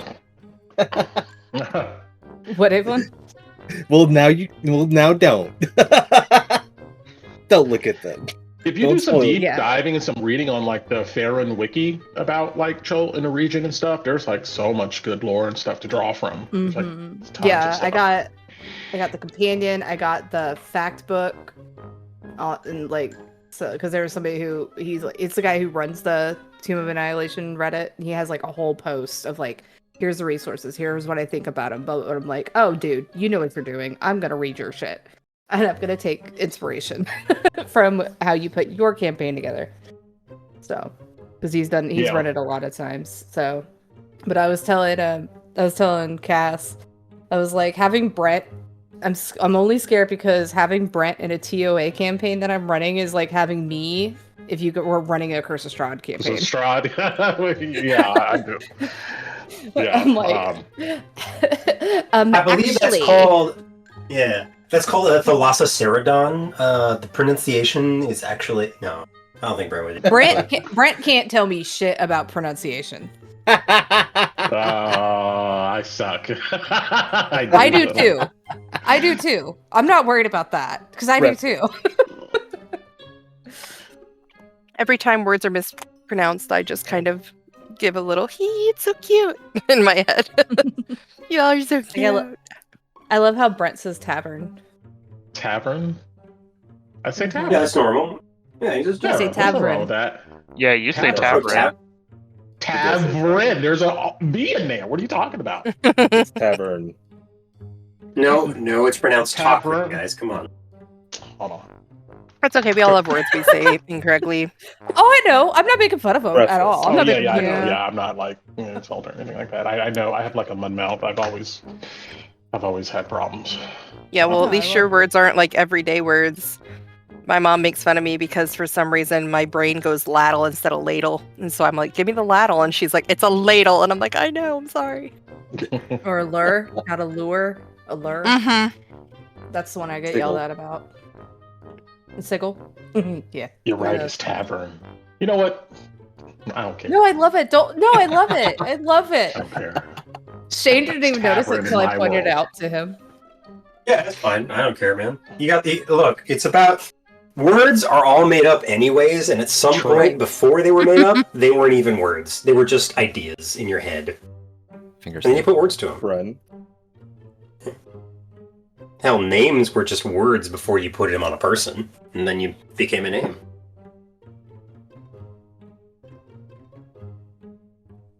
Yeah. I've been getting better at like French pronunciations because all of Carl's like elf shit is French. So now all the elves are French. Say seal in French. Say what? How do you say Steel? seal in French? Seal? No, seal. Like the animal. Oh. A seal? Yeah. Oh gosh, I don't remember. I used to remember. It's been a while. Been a while. Oh, It's been a while. Wait, I think I know this one. Is it voulez-vous coucher avec moi ce soir? Right? No. No, I want to hear Cass say it. I don't remember what it is. It's a That fuck. rhymes with- It's a what? It's a fuck. You know, So, there's only I a few don't- people who have ever heard me say that. So if I wanted to ask, do you speak Seal, I would say, parlez-vous phoque? No. Okay. And I don't think that's the word, but I'll have to look it up. Okay, y'all ready? It is. Huh. They don't spell it like that. But No. Yeah, let's do this. Okay. Yeah, so you heard this exchange real quick, Phil, as the rest of you have kind of gotten closer. What are you doing? Oh, tell the party it's like, it is her.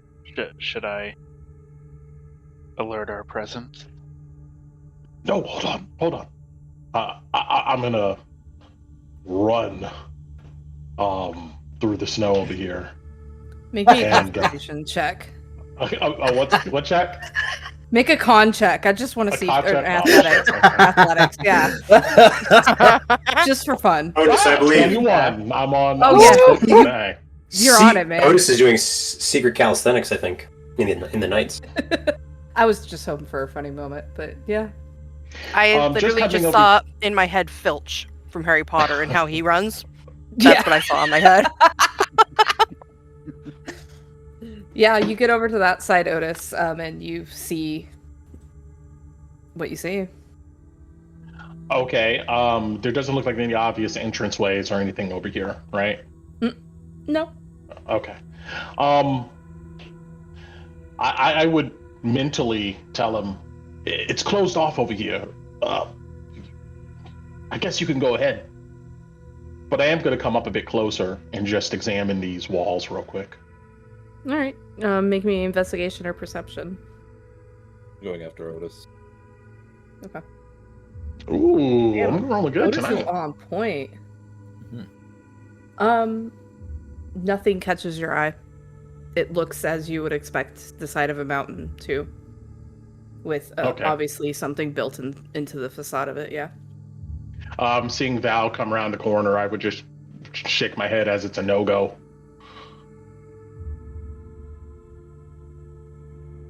He'd A not lady's follow name. Otis back. Sorry, what was that? He just nod and follow Otis back. Yeah, I would return to. So Would you ask, Phil? I say, what's this lady's name? Because I have in my head Diana. I don't think that's it. Diona. Diana. Mhm. And I'll Spelled with an Ona instead of an Anna. get close to the crevice and in a loud whisper. Diona, your mom has sent us to come check on you. You hear instantly the words get quiet, and you have a high enough passive perception. You hear the scrambling. I think you see this guy. Yeah. He stops and looks out. And they're just silent for a second. But then you see... You should see her now. Part of her. Yeah. Yeah. I don't really have a way to get her in the... That's fine. I see her. Enough. Yeah. You hear in a low whisper, very commanding voice, though. Who are you? Why are you here? We're the Dawn Breakers. We've come not only to deliver a message from your mother to you, but to explore the Amber Temple as well. And you see she kind of like looks over.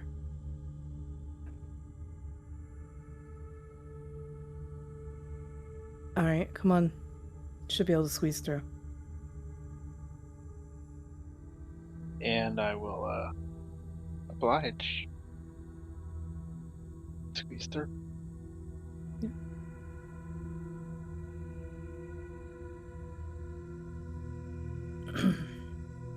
Esmeralda's token's too big. There she goes. Alright. I won't tell her that. This is- She got that badonkadonk. I Nice. didn't want to say it. Fucking hell, Brent. She do be getting all that shake. You gotta build some muscle to carry only one leg, you know? You gotta. Why do you It's all think that I mountain walked- climbing. Why do you think Phil walked behind her the whole time up the mountain? It was the best view. Oh. Oh man. You know, she sweeps you, grabs your back, you grab, you know. Yeah. Yeah. Mhm, Anyway. mhm. Okay. Oh man. Okay. Yeah, you guys all enter into. You see this room here that she's in. It's pretty much, you can tell like there's bare skin. You know, there's obviously this is where these two were camping out, and you see Diona, as well as obviously another mountain folk, and they kind of wait for you all to come in, and you can tell like they're actively looking to check to see who you guys are, and when it seems like the parade of the Dawnbreakers has stopped, you she kind of gives you a look, and you came from home? We came from the base of the mountain down in Barovia. Well, I think Returning from your she hometown. means Soldan. As you go to say the word Soldav, Ambi, Mhm. you can't say Mhm. it. Ooh. I think she means. Can I think it? Yeah, you can think it, but you can't speak it. So you guys would know that Ambrosi was going to say Soldan because that was in his surface thoughts. Because he was thinking as much as talking. When you can't say it, Bailey visibly like Mhm. gives like a sigh of relief, and her shoulders sag a little bit. Like, okay, she feels better. Phil gives you a questionable look. Goes back. Yeah. Huh. We've been sent here by your mother, first and foremost, to pretty much make sure you're alive and working on your task. Mm-hmm. We have a mission from Erebus. As you go to say that name, you Mhm. can't say it. We The have old a one? mission, and as I realize I can't say it, we have a mission from The elder. the Elder in the caves in your hometown. As well as our own personal missions. So, but she is wondering We when were- you're going to return since you're 3 days. You should be at the completion of your 3 days, correct? It's 6. Been here for 4. She also Oh, asked good. us to wish you well as well, and hopes for your swift return. Her pride for you is unmistakable. You can tell she's Well- kind of. Go ahead, Brent. And I was going to say, I'm sorry to go ahead and interrupt, but we should probably get down to business here. Have you explored much of this place over the days you've been here? First, answer how last night was. You mean the storytelling and the boasts and things like that? She kind of gives a grin. You can tell, like, she's been seeing how you guys respond to kind of fill in the blanks. And she nods. And she looks back at Otis. What were you asking? Have you explored this place?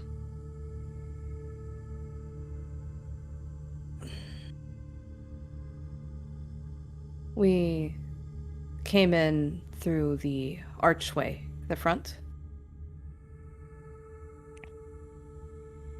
We were surprised to find 3 of the skulls surrounded in flame. We thought they were supposed to be dormant, but they were guarding the temple. We split.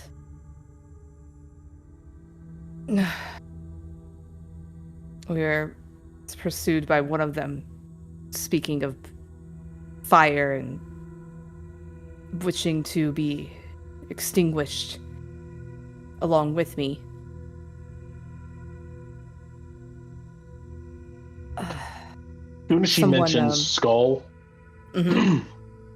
I'm gonna pick up Hans from my side. Mhm. Hans. I have a question for you now, Brett. Mm-hmm. Where is your amber shard that you started the campaign with? I keep it in a small chest in my bag. You feel it tugging in your bag as you go to grab Hans. I would be familiar with this. I would go ahead and I'll take it out. Yeah, this, as you go to grab Hans and you kind of wait a minute, you kind of let go of Hans just as he kind of bursts into flame and floats up. And you grab this. Hans, you're so big. You grab this shard, and just like when you first started and it led you to the Durst Manor, you see it as you're holding the string that it's on, it's floating and pointing in a direction. Oh, I look at the rest of you, and I kind of present the shard. And Diona and her companion instantly scramble back and wield their weapons, pointing them at Hans. It's okay. You he's have with me. one. No, What? it's all right. He's with me. He's harmless for the most part. He was encased in gold much later. Yes. And Hans just like does that like rotate, that vertical rotating, and is just laughing in delight. Hans. It's mad. It's mad like the others. No, he's always like this. Hans, focus. I have a question of you. And Hans turns. I kind of throw up my hands, kind of exasperated, and I bang the end of Kazan's staff on the ground. We're here after all this time. Yes. Well, are you going to help or not? You going to follow what I brought you or not? And he snaps his jaw at you, pointing at the amber shard. I look at the shard and I look at Hans, kind of narrow my eyes a bit.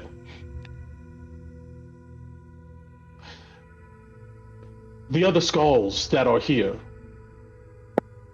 you know of this? You knew of this?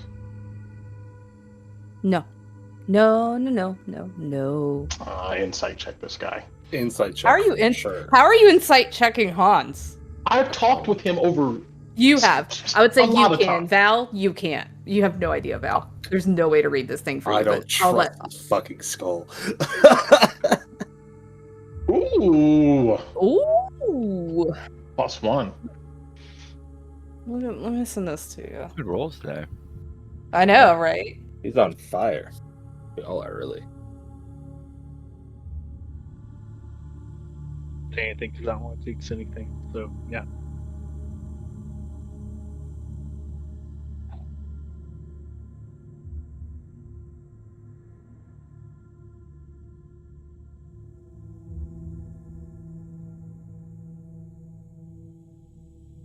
While you're typing that, I Send will it- quickly explain to I these just sent it guys. to you. Yeah. Mm-hmm.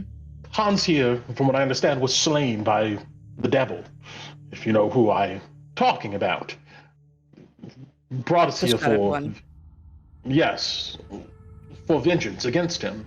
And we look to go ahead and acquire some powerful items we need in order to remove him from this world. Okay.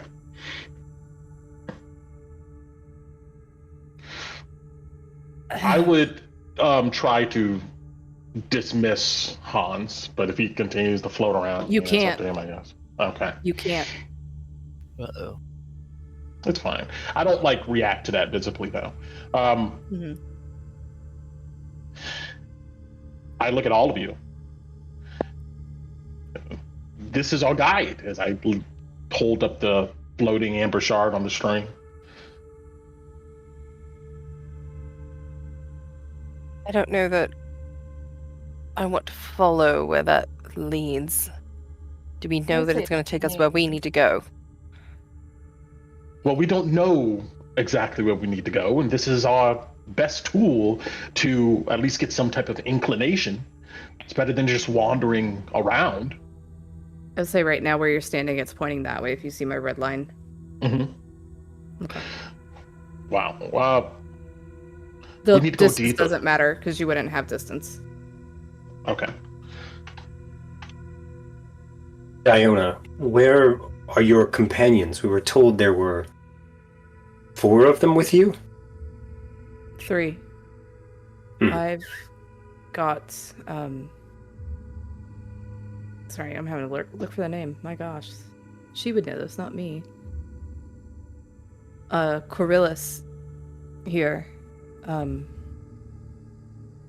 Duras and Meta. I don't know where they are. As I said, we got by those things, and she side eyes Hans, who just cackles at her. But after they had attacked us, a person by the name of Henrik Stolt, as he called himself, emerged and told the Flame Skulls to stand down. He told us that this place was off limits, but allowed us to remain here in exchange for a donation of suitable power. I relinquished my Stone of Good Luck. It's an heirloom I had received from my father on my 18th birthday, but it seemed to allow him to allow us here, and we've been sleeping here, suffering the terrible nightmares.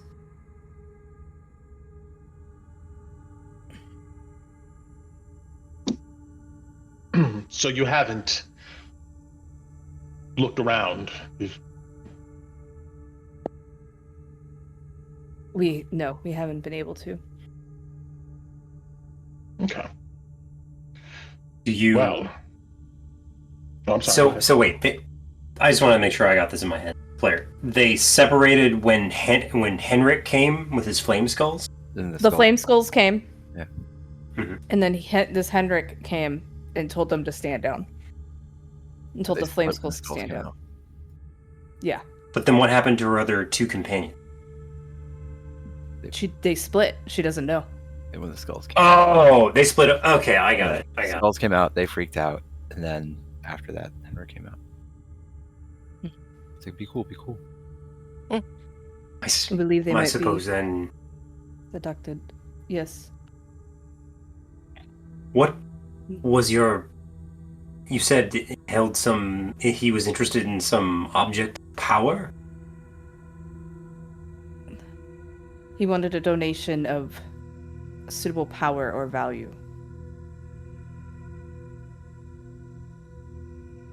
I Otis, gave him value. does the name Henrik Stolt mean anything to Hans? I look at Hans. Well, Nope. let me insight this guy. Same as before. Jeez. Same as before. Maybe hang on. Let me. Same as it was.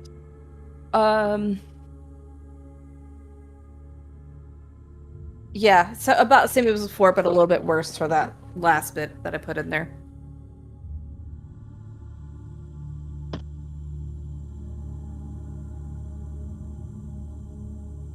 I see eye heavily just like that, and I look frustrated at Hans. Okay.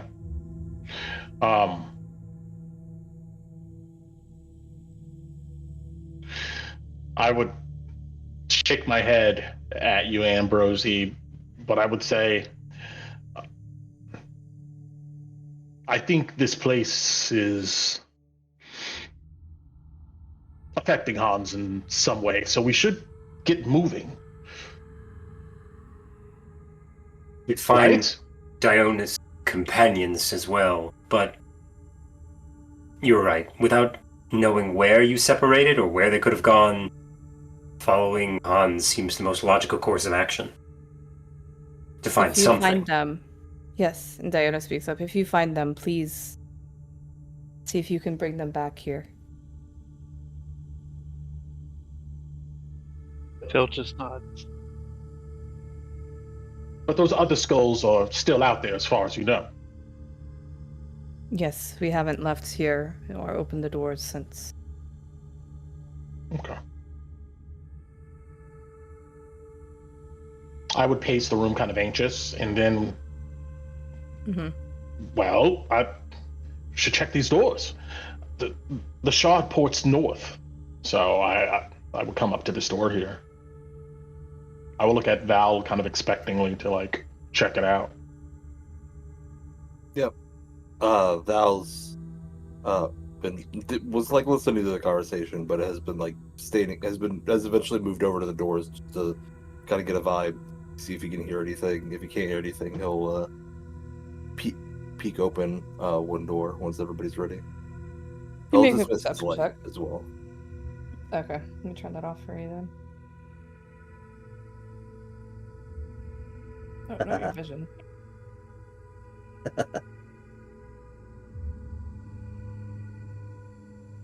You hear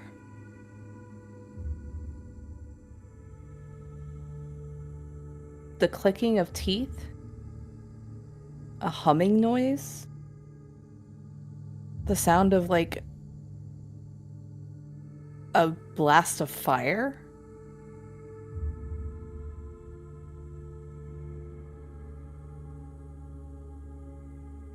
There's teeth. Something is humming. There was a burst of fire. Could I get a gauge of distance from any of it? That high of perception? Oh, I didn't want turn order. Not yet. 40 to 50 feet.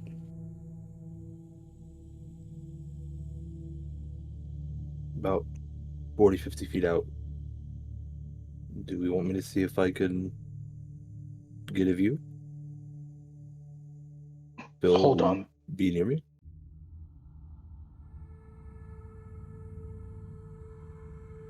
Hans, are you able to communicate with these other entities?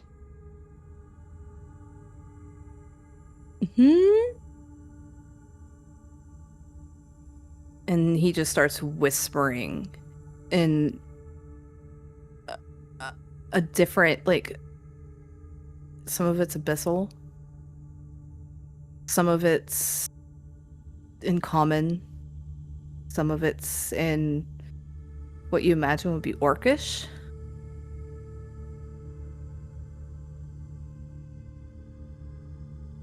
And it doesn't make any sense. It's just random words.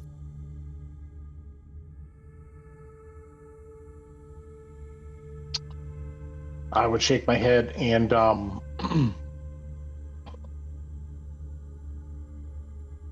if you don't keep yourself quiet and move stealthily, you're going to get us all killed here.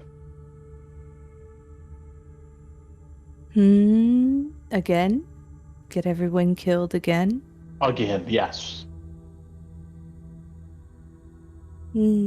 Like the others. The others. And then just starts quiet. It's whispering. It's like, I'd say Otis and Phil. You kind of recognize how these whispers sound from when you've been knocked out before.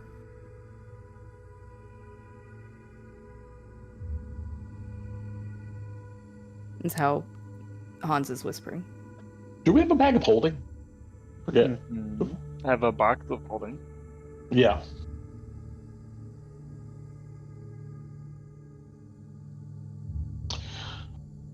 Can I see this? I say to you mentally, Phil, can I see this box? Does it look like Hans will fit in the box?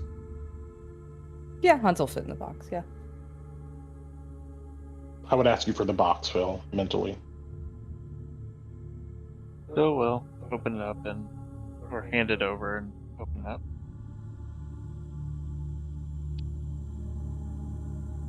I would say to all of you mentally, I'm going to try to put him in the box.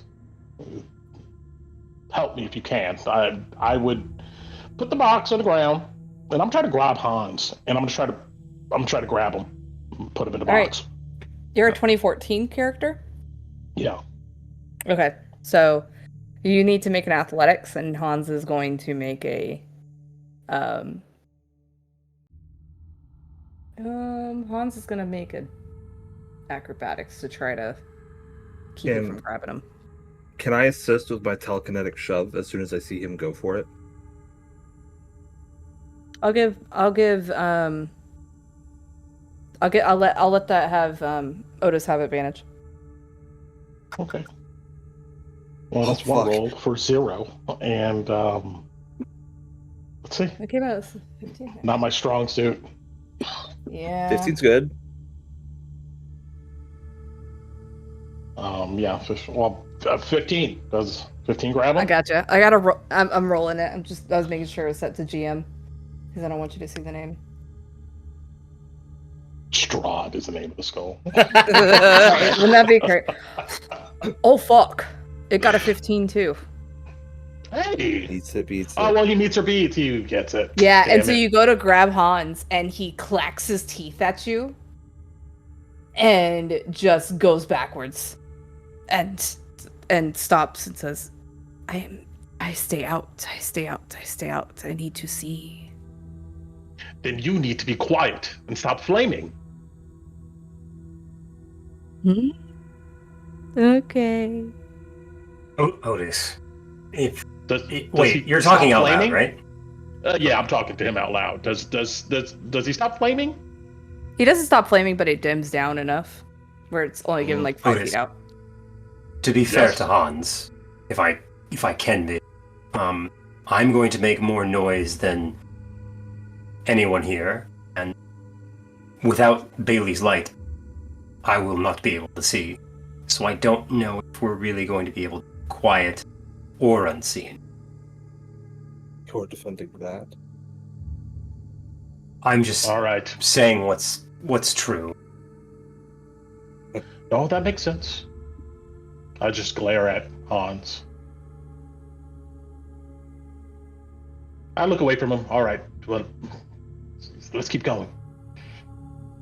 Well, do we want to prep to fuck up at least the first one that's gonna pop as soon as we open up the doors?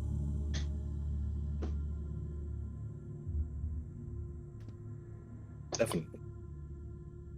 Right. I should recast my ward then, Phil will or to hold rush it, them. and Phil and Eds will both hold attack actions then. Okay. Yeah, I don't hold an action right now, but I will stand over here. Cora, do you wish to be up with Val and I to get as far into the room as possible on top of these flaming skulls? Sounds strange. It must be like Hans. Let's do it. And he clamps his fists together. Ice comes Please. out. Let me try a more stealthy approach first. At least get the door open without them noticing if possible. But if you see them, go for them. Right. Of course, it starts cracking. His knuckles. Yeah, Ambrosi, as you start to go for the door, Ambrosi casts his blade ward on himself. Okay. Can I try to stealthily open the door? Yeah, go for it. Silently? Woo. Mm-hmm. Sleight of hand. Oh, sleight of hand. Oh, shit. Wrote the wrong one. 17.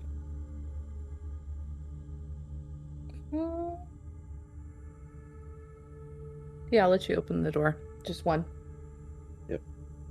You see Oh.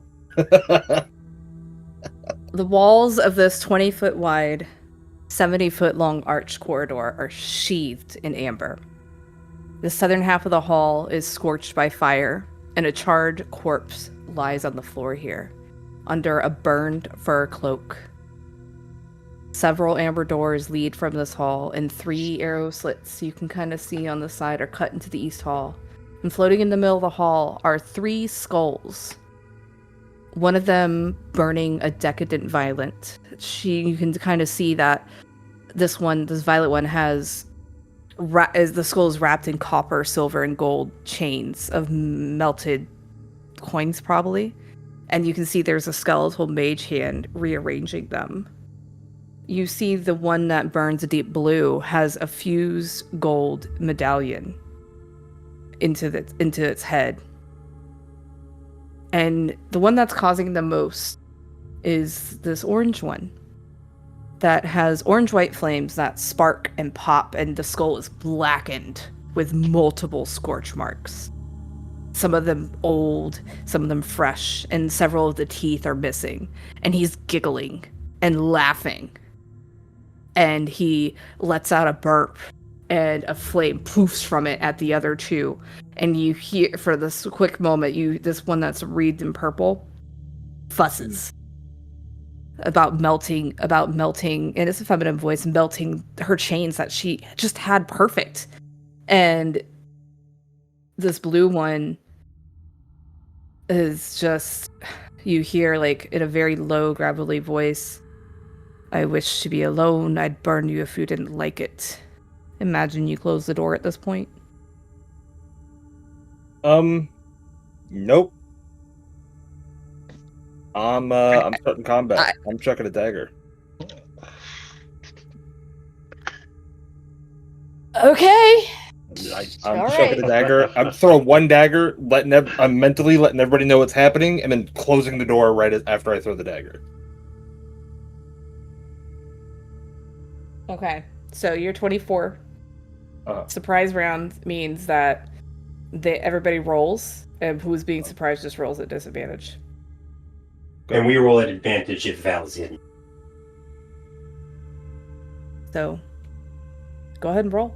Go ahead and roll initiative, guys. Okay. And Brent, you do control of Hans. Okay. Are we hidden from the enemy? Not anymore. Oh, Okay, Lord. so we roll initiative with advantage. In 20. Oh, okay. Sick. Because if they're surprised, they get disadvantage. If we're hidden, we get it. Okay. Bailey, that applies to you too. You're a 2024. Yeah. But I think I'm okay being a 5. Oof. Alright, sure. Cora, you're also 2024. You can roll with I advantage. got a 23 at a disadvantage? How much better? Yes. That's Jeez. ridiculous. Yeah, they're 20. That's 2024.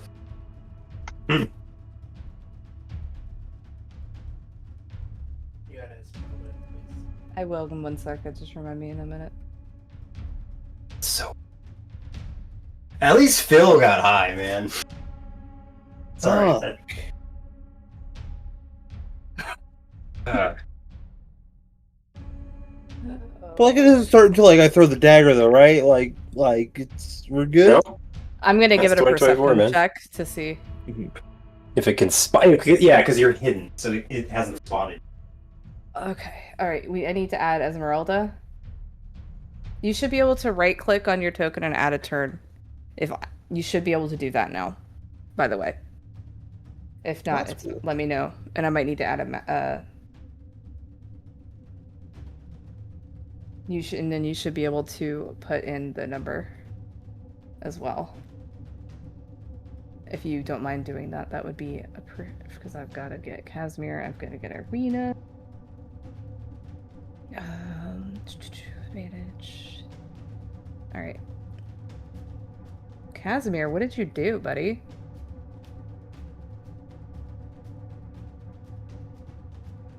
All right, is everybody in? Mm-hmm.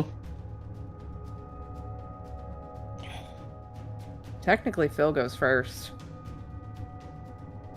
Yep.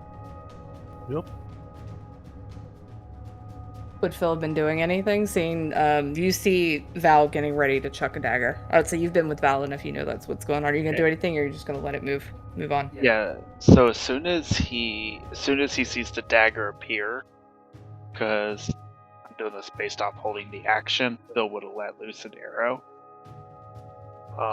Closest one's the blue one. Okay. So. Get my combat music. I was not expecting you guys to shoot these things. I should know better, honestly. I did not know.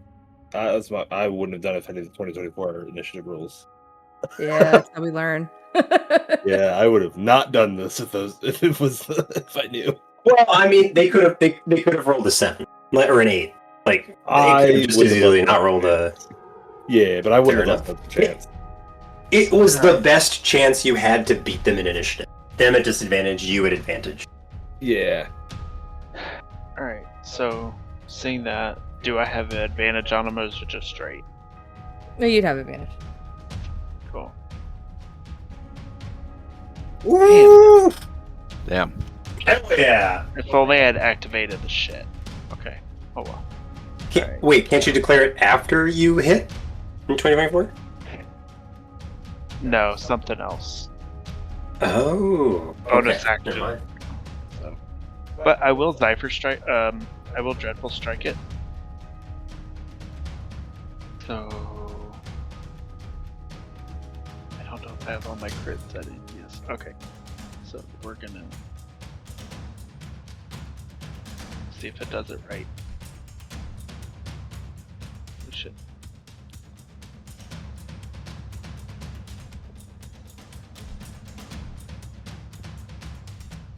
Okay, yeah, it's not right, so I'll math it out. Give me a moment.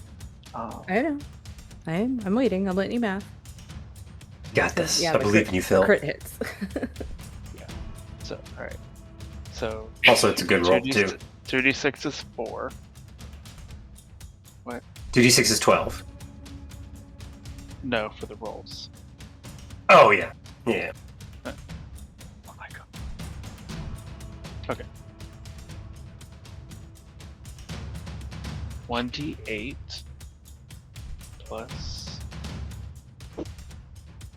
2d6 plus 20 for the crit.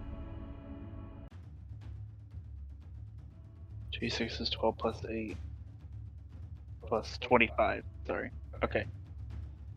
35 points of damage.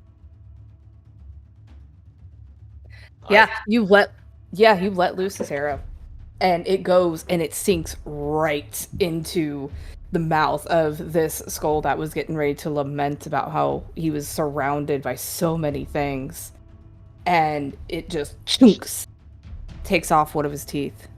And you see it, the blue light kind of sputter out as he goes to like fall down, and then he comes back up and looks in your direction. Do I give a second attack? You said that was your held action or your raid action? Oh. Doesn't matter. Well, are It's we his running turn, full initiative? so- Yeah, are we running full initiative? Yeah, we're in full. Yeah, sorry, I'm getting used to the 2024 rules too. That's okay. Alright, that's fine. Alright, second attack. On the same one? Yeah. No, come on. 19 to hit. 19 hits. For 9 piercing. How do you do this, Phil? Oh, The first arrow pops off the teeth, and the second one follows right behind it. Just Another tooth out. Yep. Yeah. And you hear, as the rest of you guys all hear this, as these teeth are just taken out, and you watch as the blue light dims, and he says, "Yes, the discomfort of death again," and he falls to the ground. Does he say that loud enough for us to hear? 100%. Anything else, Phil? Not at this moment. For those watching through the doors, you see this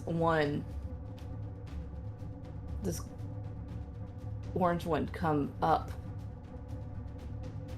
And as it goes by this torchlight here, you watch as the flame, it just literally sucks in the flame. And much like how Hans would do, how he would rotate, it starts rotating and it's laughing.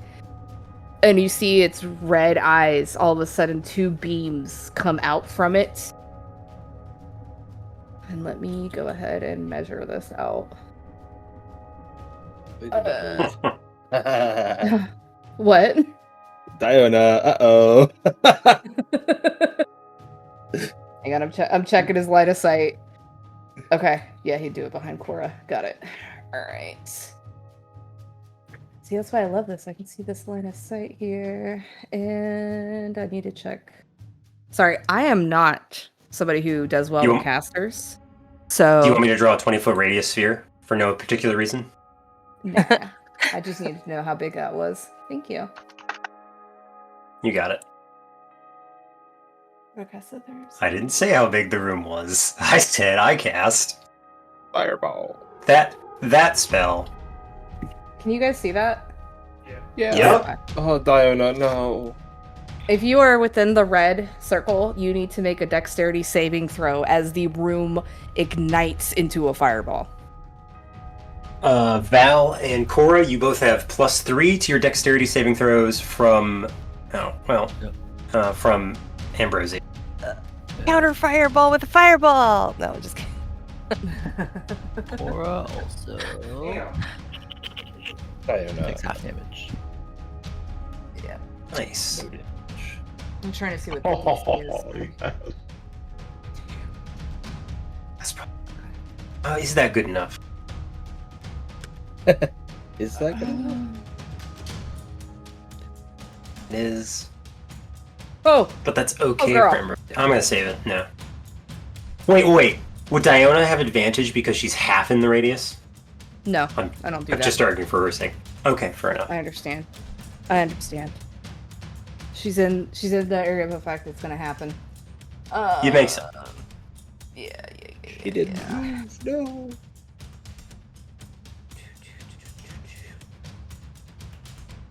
Why is my brain not working with me today?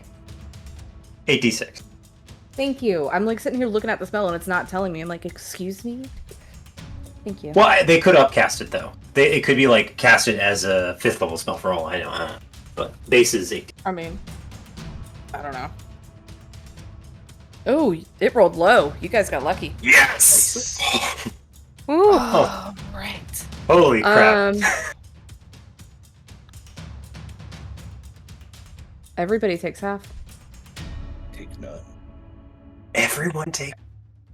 Except Diona. She takes full. Oh, no. I take half of that. You take. And you, take again- a quarter. Yeah. This fireball just goes off, filling the room, blasting through the doors, and you hear this flame skull just start giggling and laughing, and he is just like, "Oh, you can live through it. Good. I can do more. And that is gonna be Gasper's turn, but give me 1 second, Cora, because there's something I need to roll Okay. real quick. Appreciate it. think Sorry, the- I was not prepared for you guys to fight these things. Obviously. You can make the perception check for Henrik. It's fine.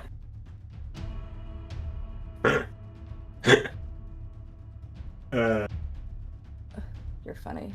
I'm here for it. Ambrosie's here for it. Let's do it. What is it? It's +1. Okay. Also, I wouldn't change a thing because Phil got that amazing shot, and I expect, like, the Whipper Whirlwind to tear through these guys as Korra just leaps at them with a billion movement. Right. Okay. All right. Got it. Okay, go ahead, Cora. Metagame. Jason wants to go for the purple one, but Korra will go for the closer one. Korra's gonna clap his fists together. I can't brush the flames off, and he's gonna start rushing forward, blowing on his fists to make ice form on them. Okay. He'll start punching. Anyway, I just started pummeling. Anyway, I just started punching. He's Yeah. gonna do it from over here. You're gonna go by this dude? I'll take the long route. He's got 50 feet. He'll make it. Like that? Unless this guy's got 10-foot reach. As you go by. Do it. Oh. He kind of watches you go by, and he starts, ha ha ha ha, ooh, you want to play with more fire too? And all of a sudden you watch as this big ball of just like a flaming spear just gets chucked at you. Bring it. Yeah. These mechanics are so weird. Alright. It's the same thing as if he had hit you with this, so. Oh, that's right, because it's him. Okay. I'm learning. Yep. 19 to hit. That'll hit. Okay. Alrighty. You're gonna take 11 fire damage. That'll hurt. That'll hurt. There you go. Alright, you can continue. Or do I want to deflect it? No, I'll save it. Do I? No. Alright. He'll use his icy fist to punch the red guy. Punch The one. purple one? This one? Red one. Oh, orange? Yeah. Okay. Yeah. Okay. With a 22. Alright. 22 hits, and as you do this, you hear the one behind you go, You're so pretty! Stop! I'd rather you not die! But go ahead. Roll the damage. He'll do 10 ice damage to orange guy. Nice.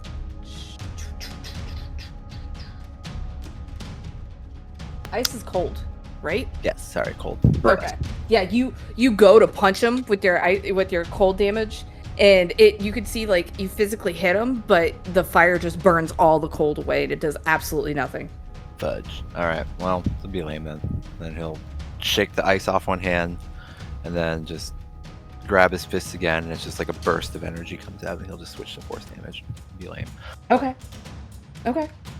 Yeah. Get him again. And just 23 for Yeah, 12 23. force damage. Yeah! Yeah, this time you kind of push through and you get him, and you get a little crack on his jaw, and he just is laughing maniacally at you. And I'm gonna take offense to that. I'm gonna try to push him back with Okay.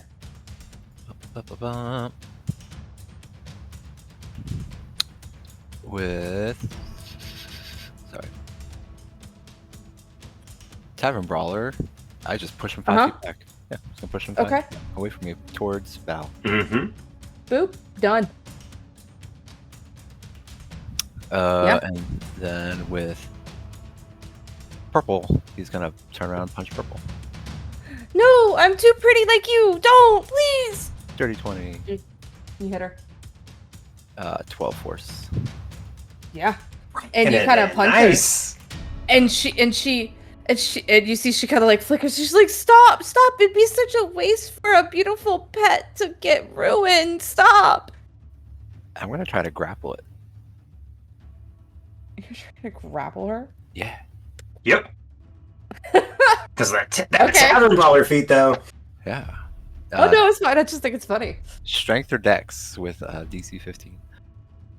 Okay, alright. Let's see what she gets. Normal. Boop. 22. Ooh. Oh, well, Well, so Yeah, you gotta grab her, Wait. and she does she kind of choose? She could choose to fail and be carried by her new pet. That might be she cool. could, but that's not gonna happen. And she kind of like dodges out of the way, and she's like, "Stop! Don't touch me unless I give you permission." Coral's just crack his knuckles and get ready, and that's it. You're prettier than the others we saw in here. All right, Dominic's dead. Ambrose. Ambrose Wow, where comes are storming you? through the Oh, door. Uh-huh. Rolled like shit. 5, It sucks. 10. Hold on. Actually, let me go here. 2. No, not the circle. No, I'm not fast enough to do that. Okay. Ambrose is going to come here to flank the orange skeleton. I think he's in this square, right? One just below Yeah. me. Mm-hmm. Okay, perfect. I'm going to come. I see it's a floating skull, and I'm like, that's clearly undead. So So much metal to melt. So much metal to melt. we shall see how you enjoy the light of a true flame. And I will unsheath my sword and come down with a strike. Let's see. I'm about to. Let's. As I come down with a strike, my sword glows in golden light as I use Channel Divinity Sacred Weapon. Okay.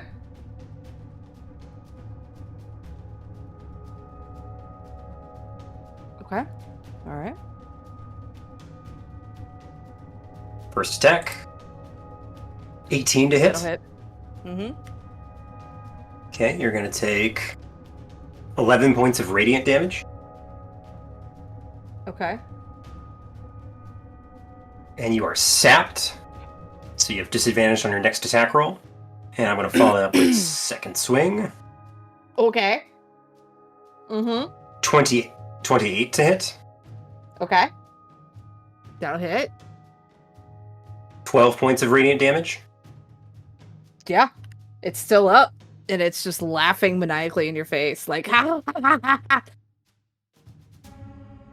Might narrow my eyes at it. It does a little spin like Hans. You've seen Hans do. Yeah, well, I figured. That's gonna be. Don't want to do that. No, that's gonna be it. I'm done. All right, beautiful. What's Esmeralda doing?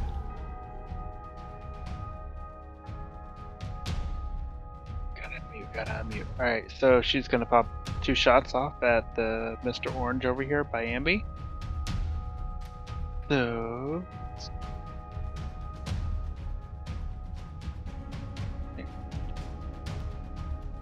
Yep. Alright, yeah, she's just gonna pop 2 shots off with her hand crossbow. So. First one for 14 to hit Yeah, 14 hits. for 7 damage. Still up. 13 for the second. 13 hits. And how does Esmeralda take this one out? Seeing how Phil took out the first one on his own, she's trying to line up her shots and seeing that Ambi, did some nice swings and hits on this one. She's gonna go ahead and finish it off by doing 2 shots right in the mouth, popping the teeth out as well. Yeah. And it falls and clunks, and the fire goes out, and it clunks to the ground, and you just hear the laughter of the flames will return. Anything else, Esmeralda? Otis. You're muted, Brent. There you are. Yeah.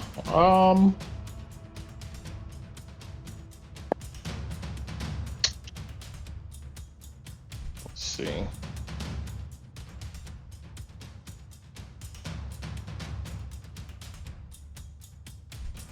Okay. 5.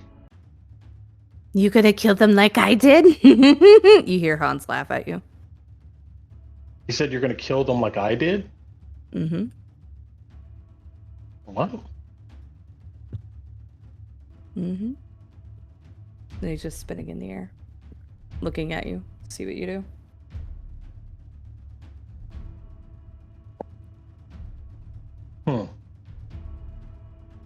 Well, I just shake my head for a moment at that, and I'm gonna go ahead and let's do an acid splash at the purple one in the back here. Okay. Just give me a deck save. DC's 18. Okay. 16. Nice. Well, he's gonna take 2 points of acid. So there. As this acid splashes over her and you watch as it kind of does, and like the flames kind of burn it off, and like the metal that's all over her as obviously decoration actually shines a little bit, and you hear her just go, "It's prettier now, thank you." Oh, it did nothing to her? It did like the 2 damage, but Okay. she doesn't seem too perturbed about it, and she just thanked you for making her prettier, and she'd be Yeah. like, "You could use some help in that department." Ha ha ha. All right, that's. Oh, and I'm going to move 5, 10, 15, 20 away from any radius shit. Yeah. Gotcha. All right, Irina is going to. Shit. What would Irina do, man? Fuck it. Yeah, she's gonna go in. She's gonna try to get up to Val and give Val the help action. And she's going to, as a bonus action, she'll give Val the help action. And yeah, she'll dash to get up with Cora. That's gonna be her turn. Oh wait, Technically, that Val, what's your dexterity? that's what I was gonna say. Would I technically go before her because I have an 18 dex? I put the tiebreaker on. Is yours not on? I don't. Let I, me see. We'll have to look at that later. She has 17 dex. You have I an 18? Yeah. Okay. Alright. So we're gonna put you at 11.2. Okay. Got it. Cool. Alright, what are you doing, Val? I'm throwing a dagger that I've been trying to throw for an hour. Fuck yeah, with advantage. At advantage. Yes. Woo! 24. Yeah. That'll hit. Sneak attack. 27 psychic damage. Yeah. You chuck this at her, and it goes and it takes off a part of her, of these metal chains, and you hear like the tinkling of like a bunch, you know, like when a pearl necklace falls, that kind of sound. Mm-hmm. And her flames go out, and she goes, no, and thunks onto the floor. Huh.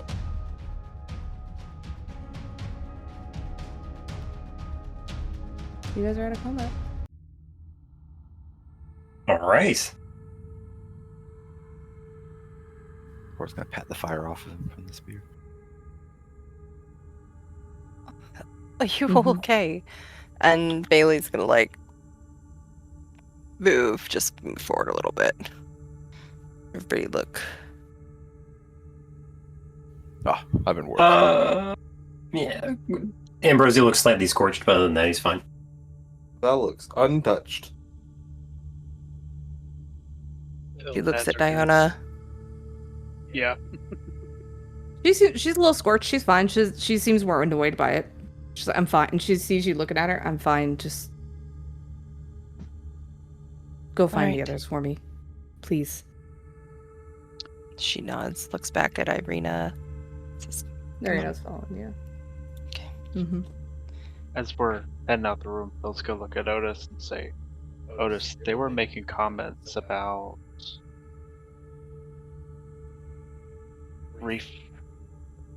the fire coming back, and this not being the first time. Do you know what that means?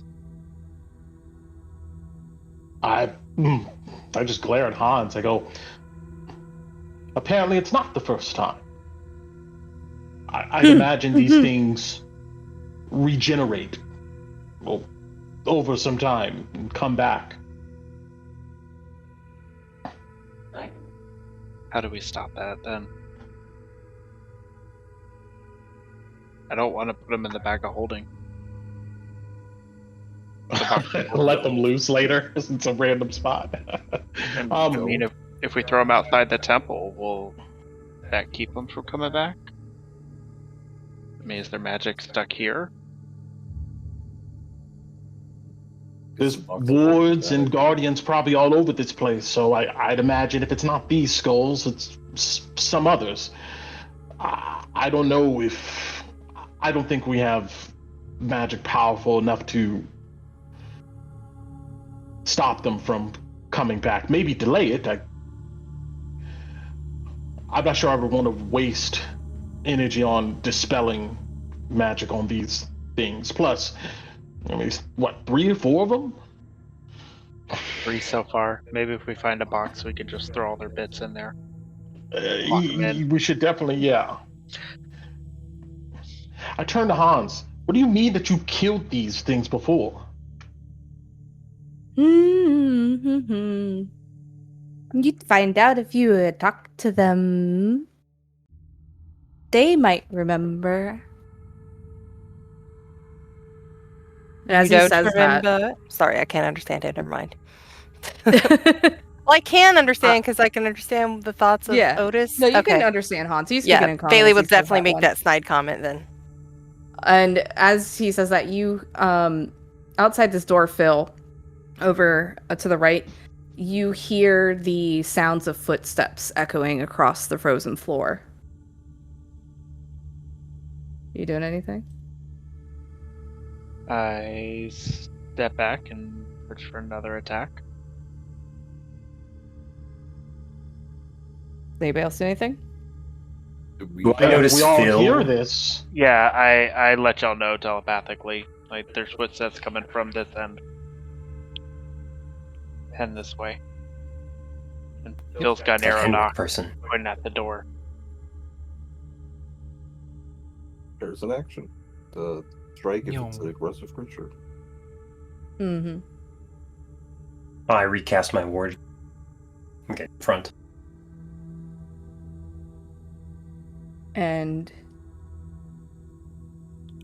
the door I opens. back up. I cast Fireball. And you see an elderly, wizened man standing on the other side of the door, wearing a pale white robe decorated with numerous colorful patches, each depicting a different object. A pair of golden spectacles with pink crystal lenses rest atop the bridge of his nose. Just above a long white beard that descends past his chest. "Good day," he says. "Might I ask why you are trespassing upon my property?" And we'll pick up there next week. Bilbo Baggins.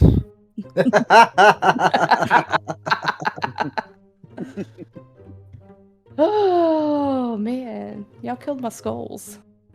Yeah. I'll be back. No. Heck them skulls. They'll be back. Alright. Okay.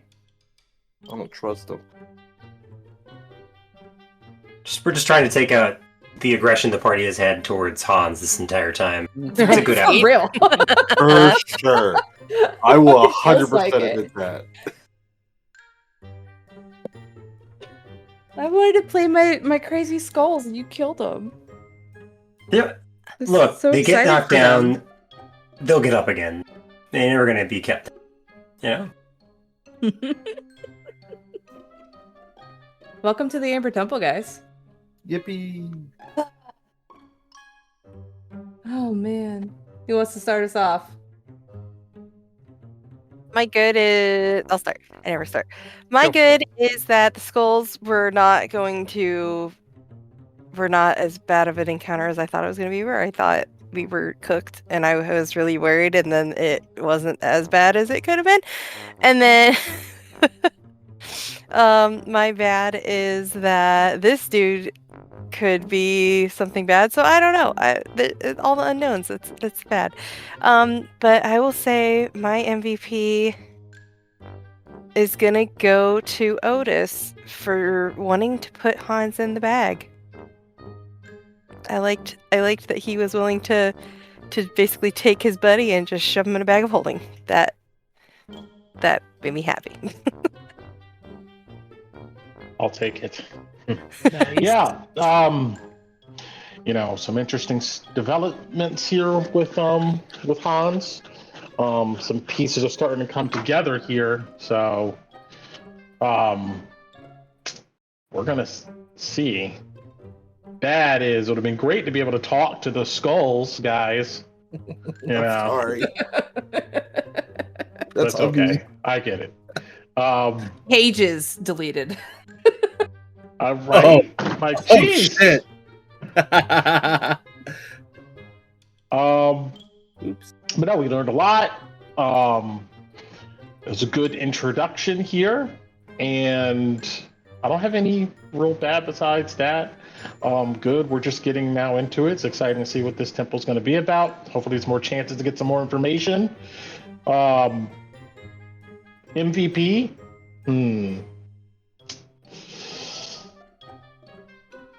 I'm gonna have to look. Even though I don't like what Val did, I'm gonna have to still give him MVP for being the rogue and taking the first steps through this place, risking it for the biscuit. So that's where my MVP goes. Nice. I appreciate it. I'm gonna start with my bad. I feel real bad killing those skulls. I was just like, ooh, flaming skull enemy. We're in a pigeonhole. That's gonna hurt real bad. And I didn't think about talking to him, but it kind of fits the character's flaws, so it makes sense at the same time for me. But I still feel bad about it. Great session overall.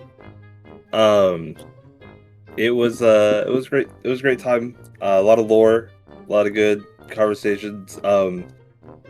Ambi's actions have totally fucked with Val, but with the skull. So I'm excited to see the conversation that will come from that.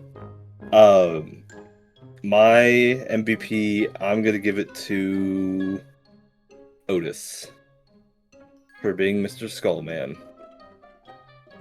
Yes. Yeah. I can go next.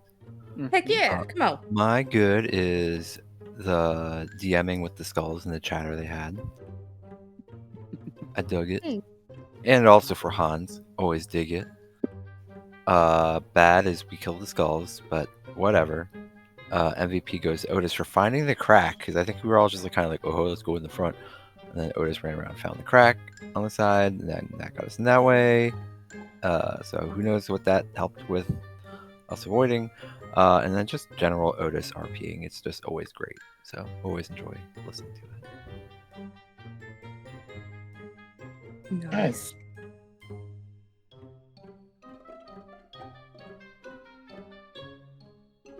Go Shane.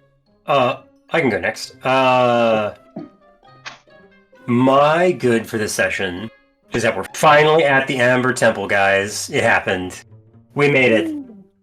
Houston, we've landed.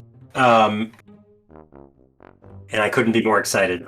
I am sure that this wise, old, caring, clearly Gandalf-esque Elminster figure is on the up and up, and we do not need to make a single insight check on him ever. Because a guy that says he lives in the Amber Temple can only be up to the most righteous and virtuous of activities inside of a place filled with miasma that is slowly tempting people to and drive them insane or turn them into the undead. Anyways, besides that, good. Looking forward to that RP. I also want to say the bad is I wanted to talk a little bit to the skulls too, but people attack. They had clearly killed some of the tribe, and I like the people of Soldav way better than I like 3 insane skulls that throw fireballs at people. And when Dice described the corpse in the room, I was like, okay, these things will kill you regardless. And I'm pretty sure that's one of the people that sold us. Like, okay, all right. It sucks that we don't get to talk to him. My MVP, I'm gonna mirror what a lot of people said. It's gonna go to Otis for finding us Diona. I'm excited that we might be able to complete that side quest. Or potentially seeing what happens if we can get her home. I don't know.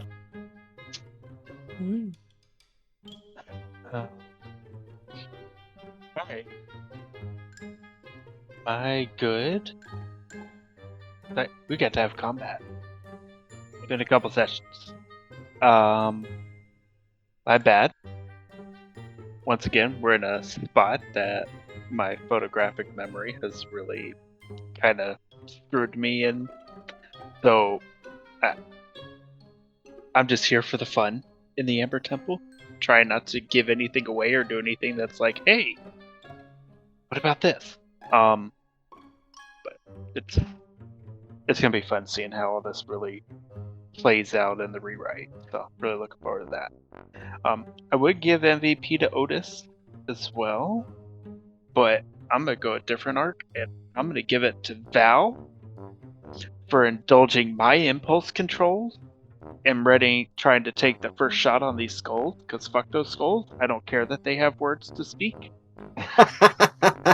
So my MVP's gonna go to Val for getting ready to throw a dagger and watching Phil shoot 2 arrows from behind his head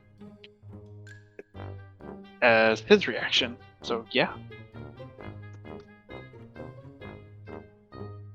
Very nice. I think that's everybody. I'm just putting my dead skulls here for you. Yeah, I have PTSD from the last time, so fuck them. They weren't as interesting as the last time. I'll start with my bad. I thought I was prepared, but I wasn't as much. But I've also spent most of the day today preparing the back half of the temple. So obviously I didn't spend enough time rereading the beginning. So sorry for my little stutters, but I appreciate you guys' patience. No, but my good is I love Bailey having concerns as always, and just like I don't want to move my token because then I can get in trouble. I liked Otis just being Otis and getting fed up with Hans. I was curious how this is going to handle, and I'm excited to see how the rest of this goes. Val doing the rogue thing, like, hey, I'm gonna check it out. Oh, I see something, and I see that it's killed something. I'm gonna chuck a dagger at it. Like, heck yeah, right there. As somebody else who plays rogues way too much, I get you, man. Cora just being Cora with his what he says. It's just great. I love Cora. Then Cora like, I'm gonna punch you with dice. Oh, that didn't work. Fine, you're gonna get a real punch. I like the versatility that you've built for Cora and how you play him. Ambrosie like, I'm gonna show you the real flame. It was funny. I love that you guys are loving him, and then Phil just finding out and listening to that conversation. But Otis going around the corner, I had a feeling like I was like, out of all the people who know how to approach a tomb, Brent should know. So, Yes. but my MVP is gonna go to Otis for trying to put Hans in the boo-boo box. So, because that was fucking hilarious to me. But that does give Otis MVP. I'm also just stoked you guys are in the Amber Temple because there is so much lore in here. Even though you guys aren't going to talk to the skeletons, the flame skulls, there's so much to find out in here. I'm super stoked for you guys. I look at everything, try to find this is a dungeon crawl. This is the last big one before shit starts. You know, we're in the end game. This is your last big one, so try not to miss another Spear of the Huntress. I don't care if you guys want to crawl through this thing. I'm not gonna be mad about it. So, yeah, but that puts us for tonight. We'll pick up next week, seeing what this old wizard wants you to do. Since you just rolled up in his home and probably killed his familiars. I don't know. We'll see how that goes. Thanks for playing, guys. It's just Yippee. it's coincidence nobody mentioned this guy before we got here. Like, oh, watch out for the wizard hanging out. Yeah. Yeah, I do Yeah, that. back. just first. didn't mention. I thought we were going to be fighting like halls of horrible, corrupted, amber golems or something. but We're I'm in sure the that's entryway, probably- you guys. Just put our hands inside the skulls and make it pretend to talk, and he won't know the difference. Right. Yeah, you know, The skulls. you guys ever have shadow puppets? You just make a fake face with your fist, and you just say, "Hey, boss, what's going on?" Huh? I would love for you to try that. All right. Good night, Craig. By Craig Good night, Craig. Cry yourself to sleep, Craig.